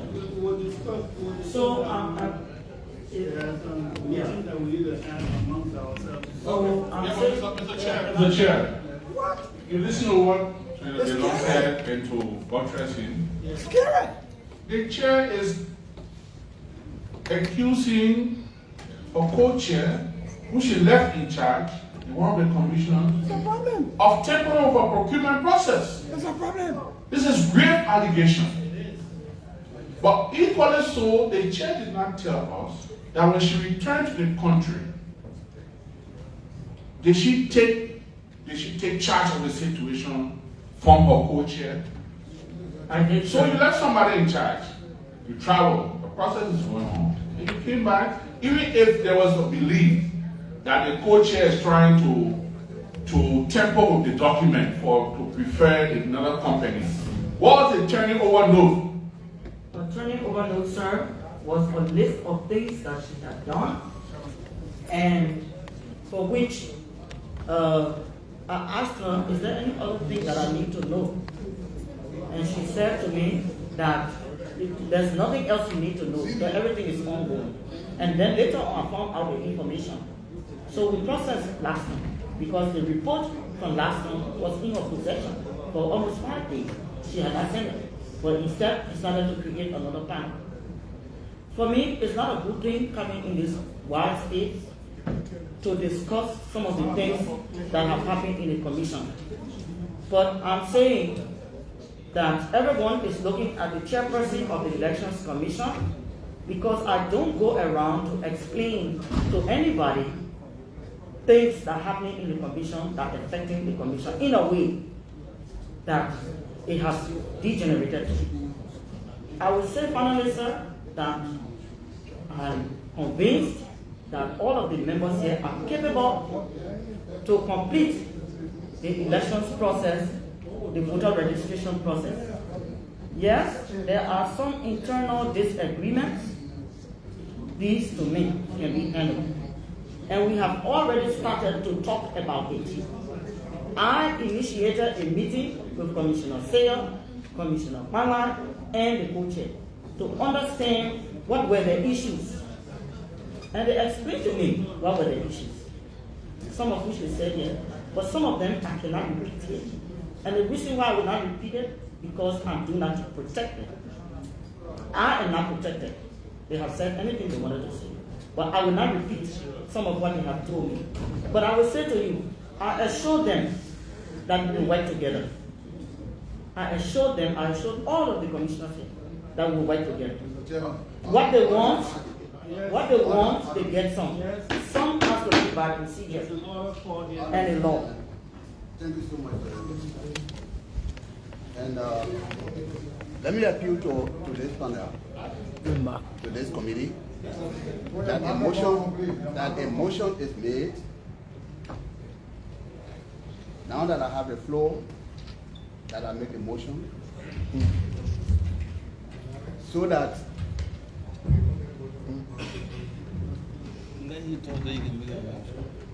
yeah, let me just say what I want to say. I'm not making a motion. I'm gonna play. I know, I recognize you, sir. I'm suggesting. Senator Kuhn himself recommended that I carry you first. I'm suggesting. Mr. Chairman, I need protection. Kuhn got things we need. No. Okay. Yes, sir. Yes.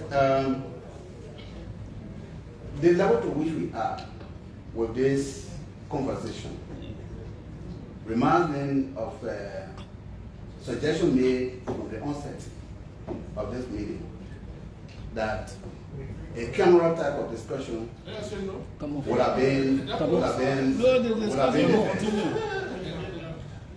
what I'm suggesting, Senator Snow, I need protection, please. What I'm suggesting is that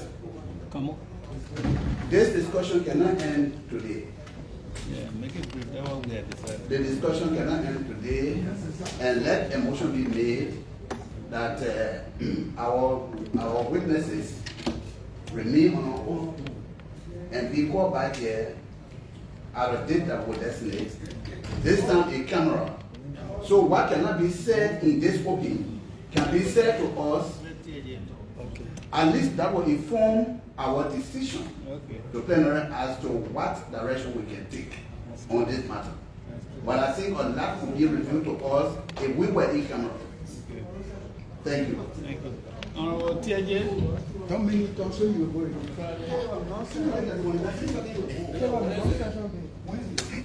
you ready, sir? Thank you, Mr. Chairman. Yes, I'm ready.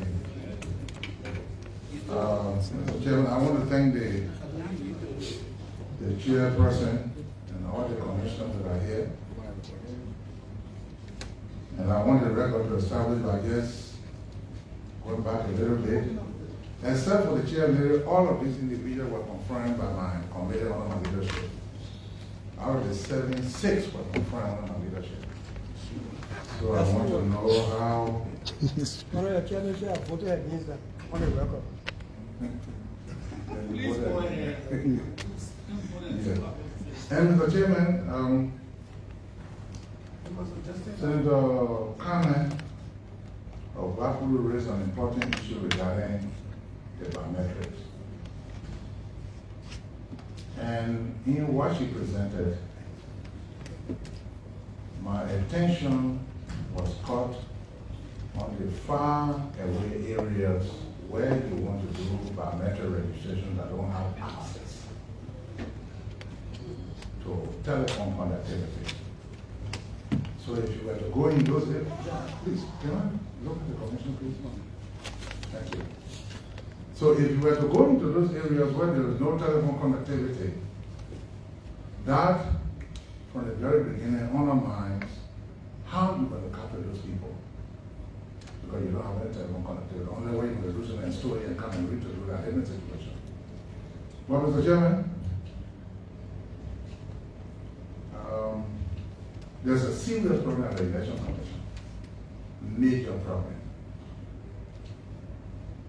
Now, I don't want to sound like the way Senator Dillon put it, but with all you see happening, the law is going to be on your head, on the head of your committee.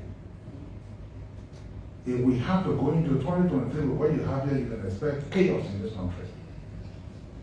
Complete chaos in this country. There has to be internal solidarity. Even if not with us, but the commissioners have to work together as a team. But allegations, counter-allegations, claims, counter-claims.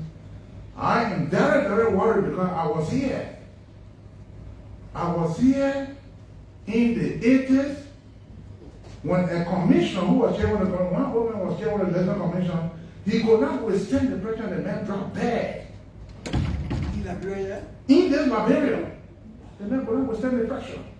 So the job that these young people have is an important, look, but please, man, gentlemen, I beg you, man. You see, that's what I'm talking about. When you start playing around, when the bullets start flying, then you have to fuck with it, run away. Give me a chance. Yeah, you talk more than 3 times. This is my first time, so give me a chance, please. Now, Mr. Chairman, you have law, and Commissioner Understand was talking about the issue of law, and I agree with law.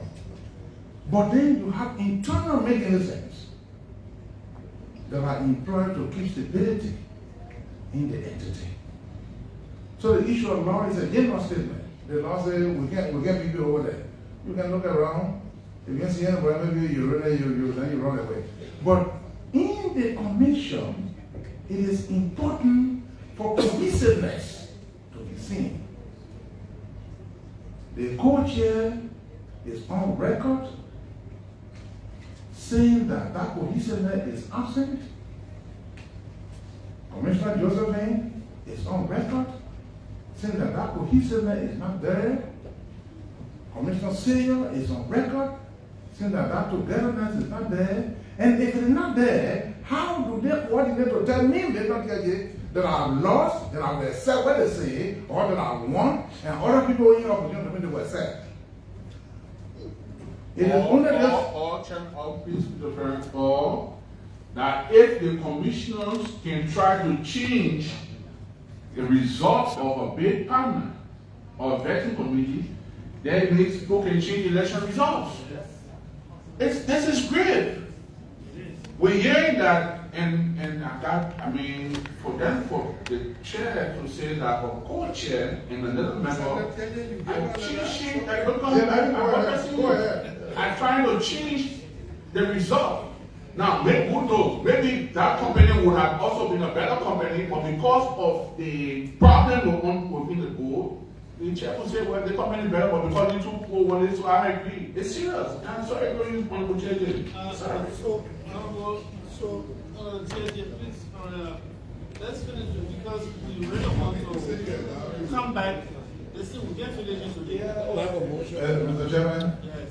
I have been very patient and complying with the instructions. So I beg you, please don't be patient. Because when something starts to go wrong, all that patient is nobody tell you to talk about it in that way. I don't want to take my rest.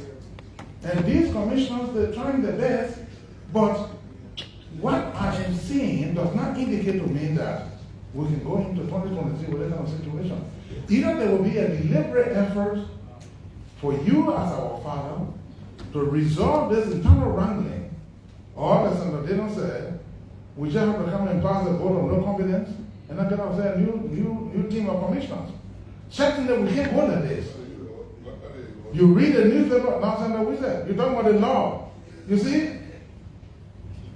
You know, like I said, Go ahead. thank you, Senator Snow. Don't get to USA. Forget about it. What do you progress? Don't go.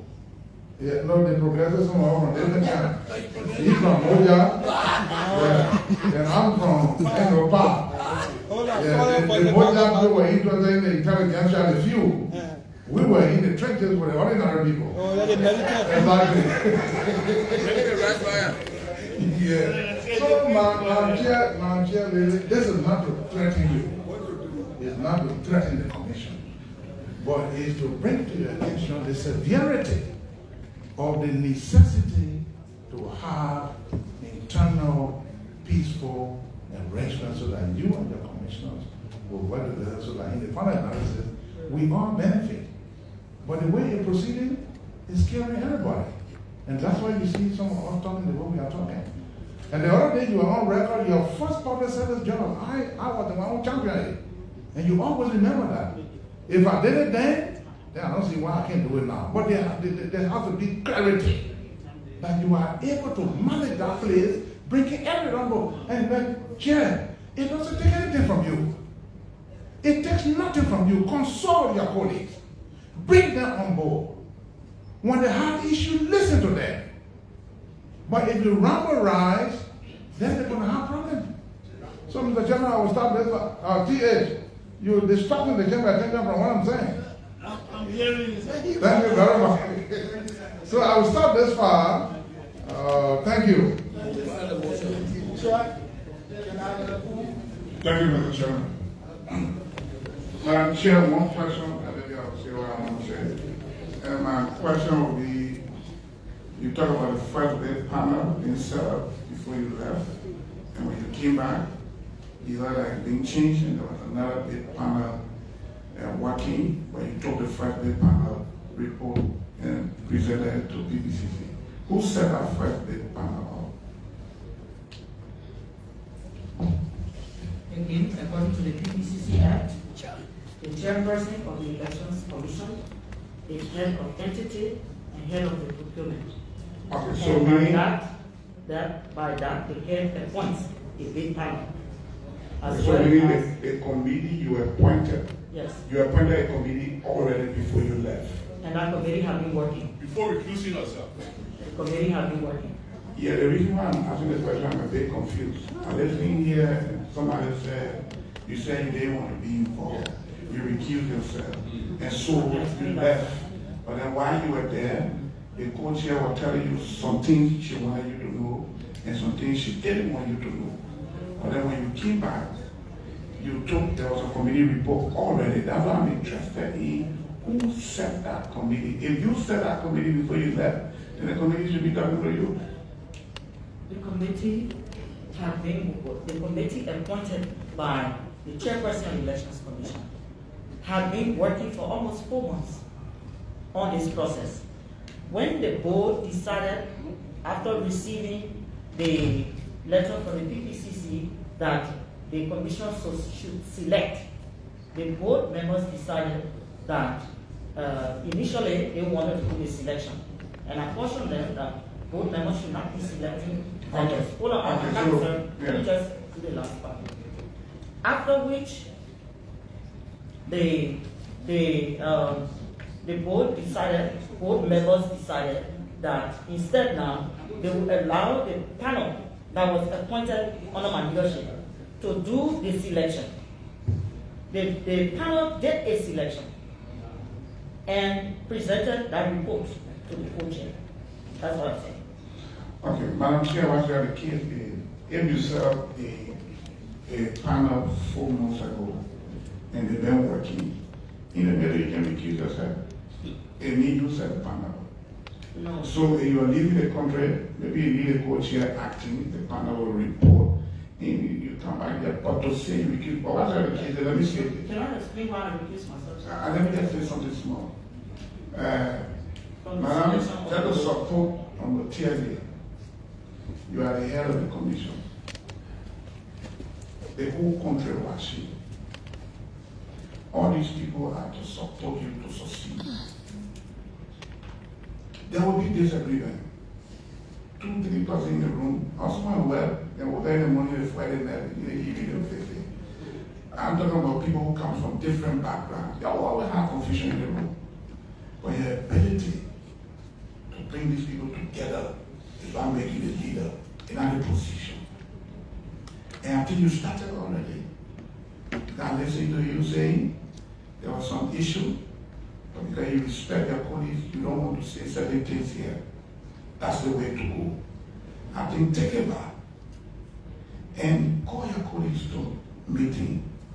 If there are disagreement, you meet halfway so that they get some, you get some in the disagreement. But if you want to win all, if you get these people to undermine you, you will not function. If they gang up against you, you will fail. And the record will show that you failed and you are not able to conduct an election. So please, mine will be a appeal to you. You can't win all regardless of what happens. Call them when you leave from here. Take charge. The next time we come here, you'll come here, your speaker won't voice. Don't let us call you here. To call you here, you know what you're doing. You're being people to supervise. So please, as you go back, if it's possible to meet them one-on-one, after the one-on-one meeting, then you call the group meeting. And you'll seal everything up. You'll proceed from there, and that is contribute to the election. Thank you, Mr. Chair. That's all I wanted to say. Thank you. Yes. Yeah. Mr. Chair. Thank you.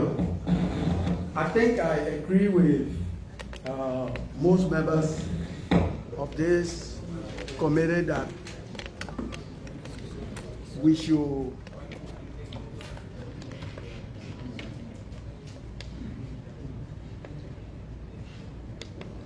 that our interaction with the board should be a process so that we can ensure peace, unity, coordination, cooperation among them.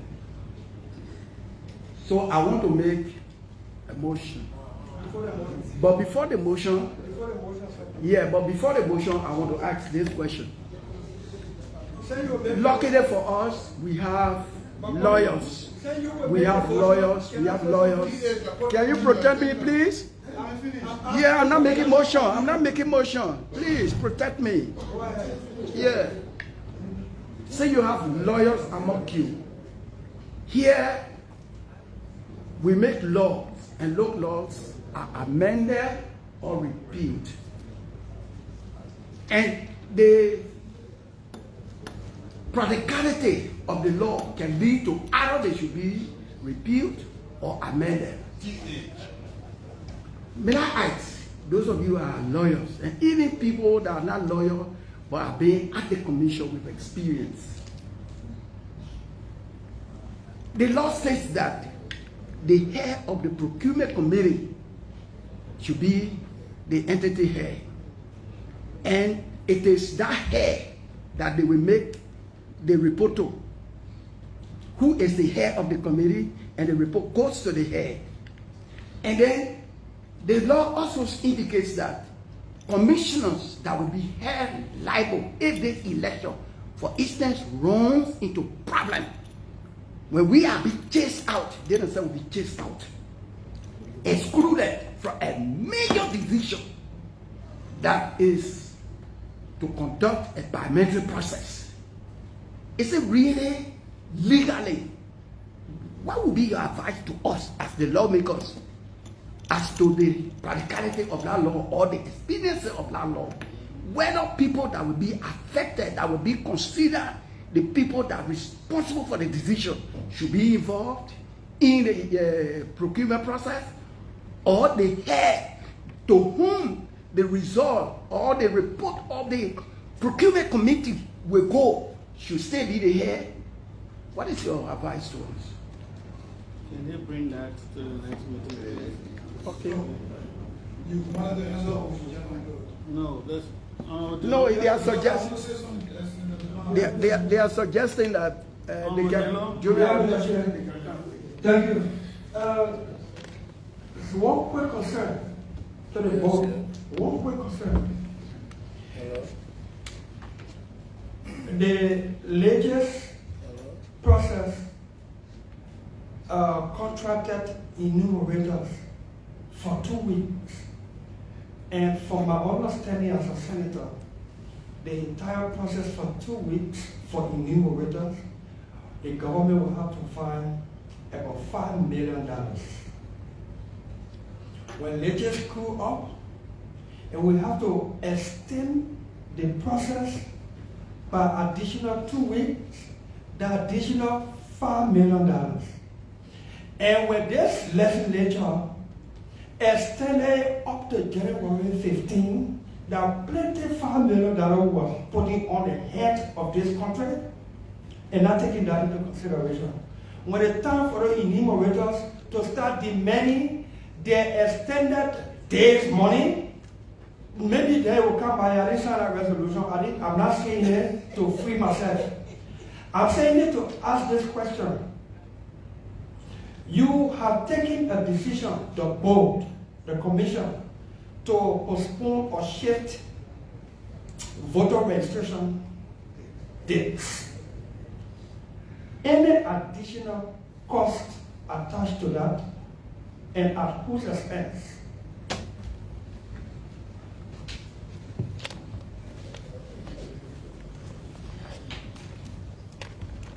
Shifting the voter registration date should not incur additional costs.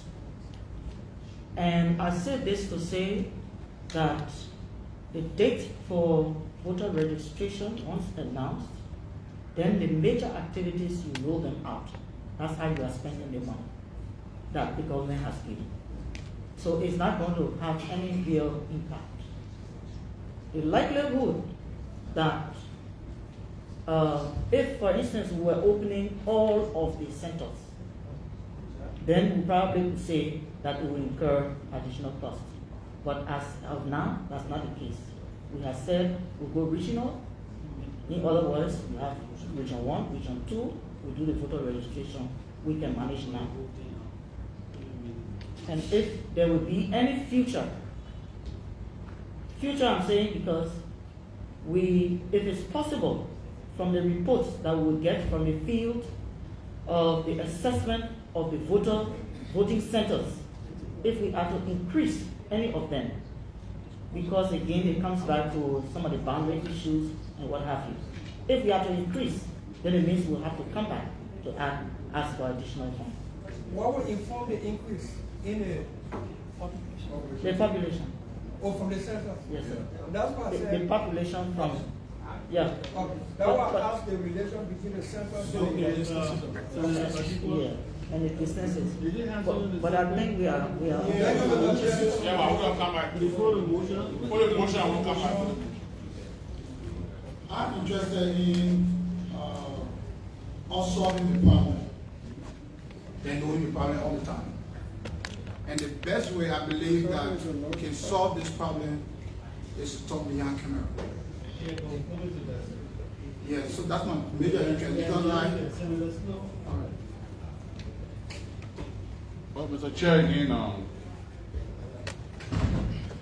I just want to re-emphasize the gravity of this matter. The chair of NDC Liberia is a very big person in the ECOWAS community. She co-chairs a group called ECONEC. There's an electoral management body in West Africa. She'll be monitoring the election in Nigeria in February that has 92 million registered voters. She was just in Nigeria doing fact-finding mission. She's expected to be in Abidjan on the 9th of December. She'll be monitoring the election in June in Sierra Leone. She'll be monitoring the election, parliamentary election in January in Benin. She'll be monitoring election in Guinea-Bissau all next year. And with this kind of news coming from Liberia, where she co-chairs such a prestigious body, it doesn't speak well of our country. And I want to close to say that this matter is grave. We talk about companies that have been selected, that when they first proposed, they said the account statement was not correct, the audit report was not correct. We have all the documents. And then we come back now and say the same company now is qualified to do our biometric system. It's very serious. Next week, I'm on my way to Sierra Leone on electoral matters. The one that is different is not a voter registration, the one is party politics to where resolve problems there. And to be having these kind of problems in Nigeria is very, very serious. We're now postponing voter registration. The announcement is up today. If we're not careful and the public begin to lose confidence in this election commission, Mr. Chairman, we have crisis. We have crisis. That's why I suggested earlier, let's do close door. Maybe we can still do the close door later on, but this situation at NEC is grave. And let's put everything out of it. I mean, the accusation made against a co-chair and another member is a grave situation. It's very serious. Because it means tomorrow, Mr. Chairman, when you win in Bonn, somebody will like you just able to cheat the result. It means possible if this can happen. So I will refer to my colleague, Senator Batipa, who will give the motion. But again, I think we still need to go in-house, closed door, to resolve, to conclude this situation. It's more serious than we think it is. And it could lead us to constitutional crisis. One minute. The biometric, the new company, when will they be ready?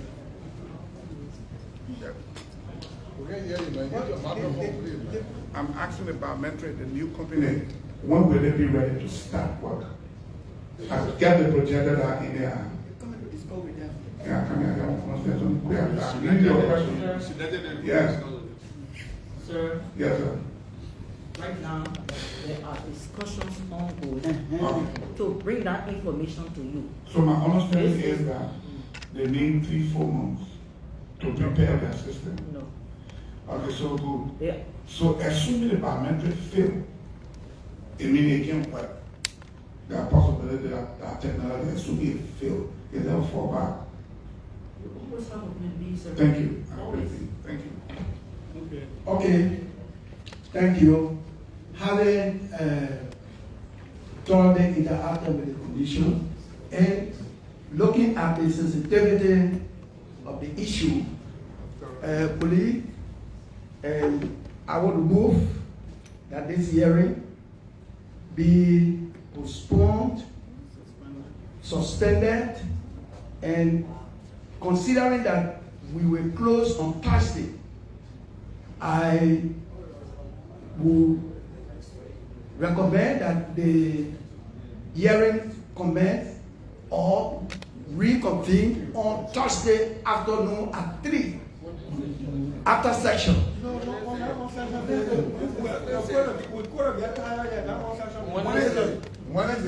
Wednesday, can we come back? Yes. No session day.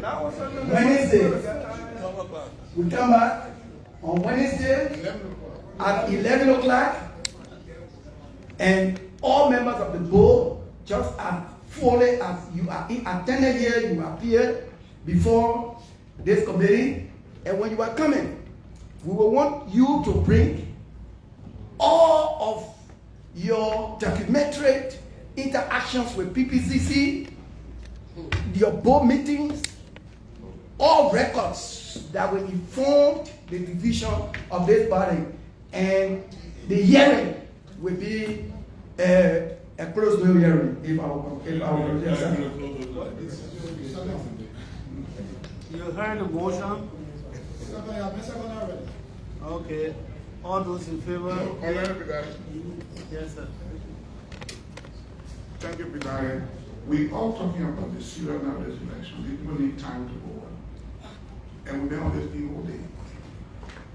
I would want to amend the motion by saying, let them go to the meeting with all of them and resolve their issue and work together. If there's a need be, we reserve the right to put it in. We are giving them today, tomorrow, and Wednesday the work the same space. Let them keep calling them here. Let them go if there's an issue. Nothing wrong with that. I'm my own, I can't remember him. I don't remember him. My own, I'm talking about it. So you tell us today. You get it, your own. Thank you. Okay. Considering the importance of this issue and the importance that the Senate attached to this issue, this committee can never be tired to continue the discussion until it's amicably resolved in the interest of the Liberian people. On that note, I reject. Thank you.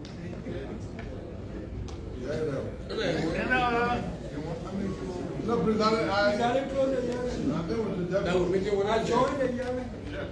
we meet Wednesday. Okay. All those in favor say yeah. Yeah. Against? No. Yeah, remain honorable. Ladies and gentlemen, thank you for following this live Facebook page of Senator Ibrahim Darasdelo. You watched the hearing between the 7 commissioners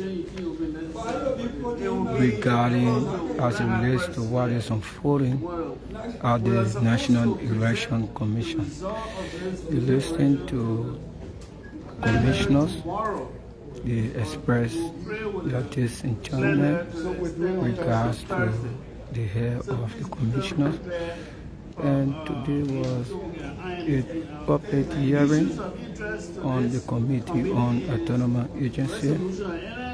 regarding the chairperson of the Election Commission. The ability of the company that you have chosen, its ability to deliver the gadget that is needed so there can be further delay. And if need be, there should be a consideration for re-tender because they cannot hold us back. The country must move on. So with that, I say this session is adjourned. Yeah, so listening to the motion from Senator T.S. Partiquat, the motion was made. They will remain on the oath.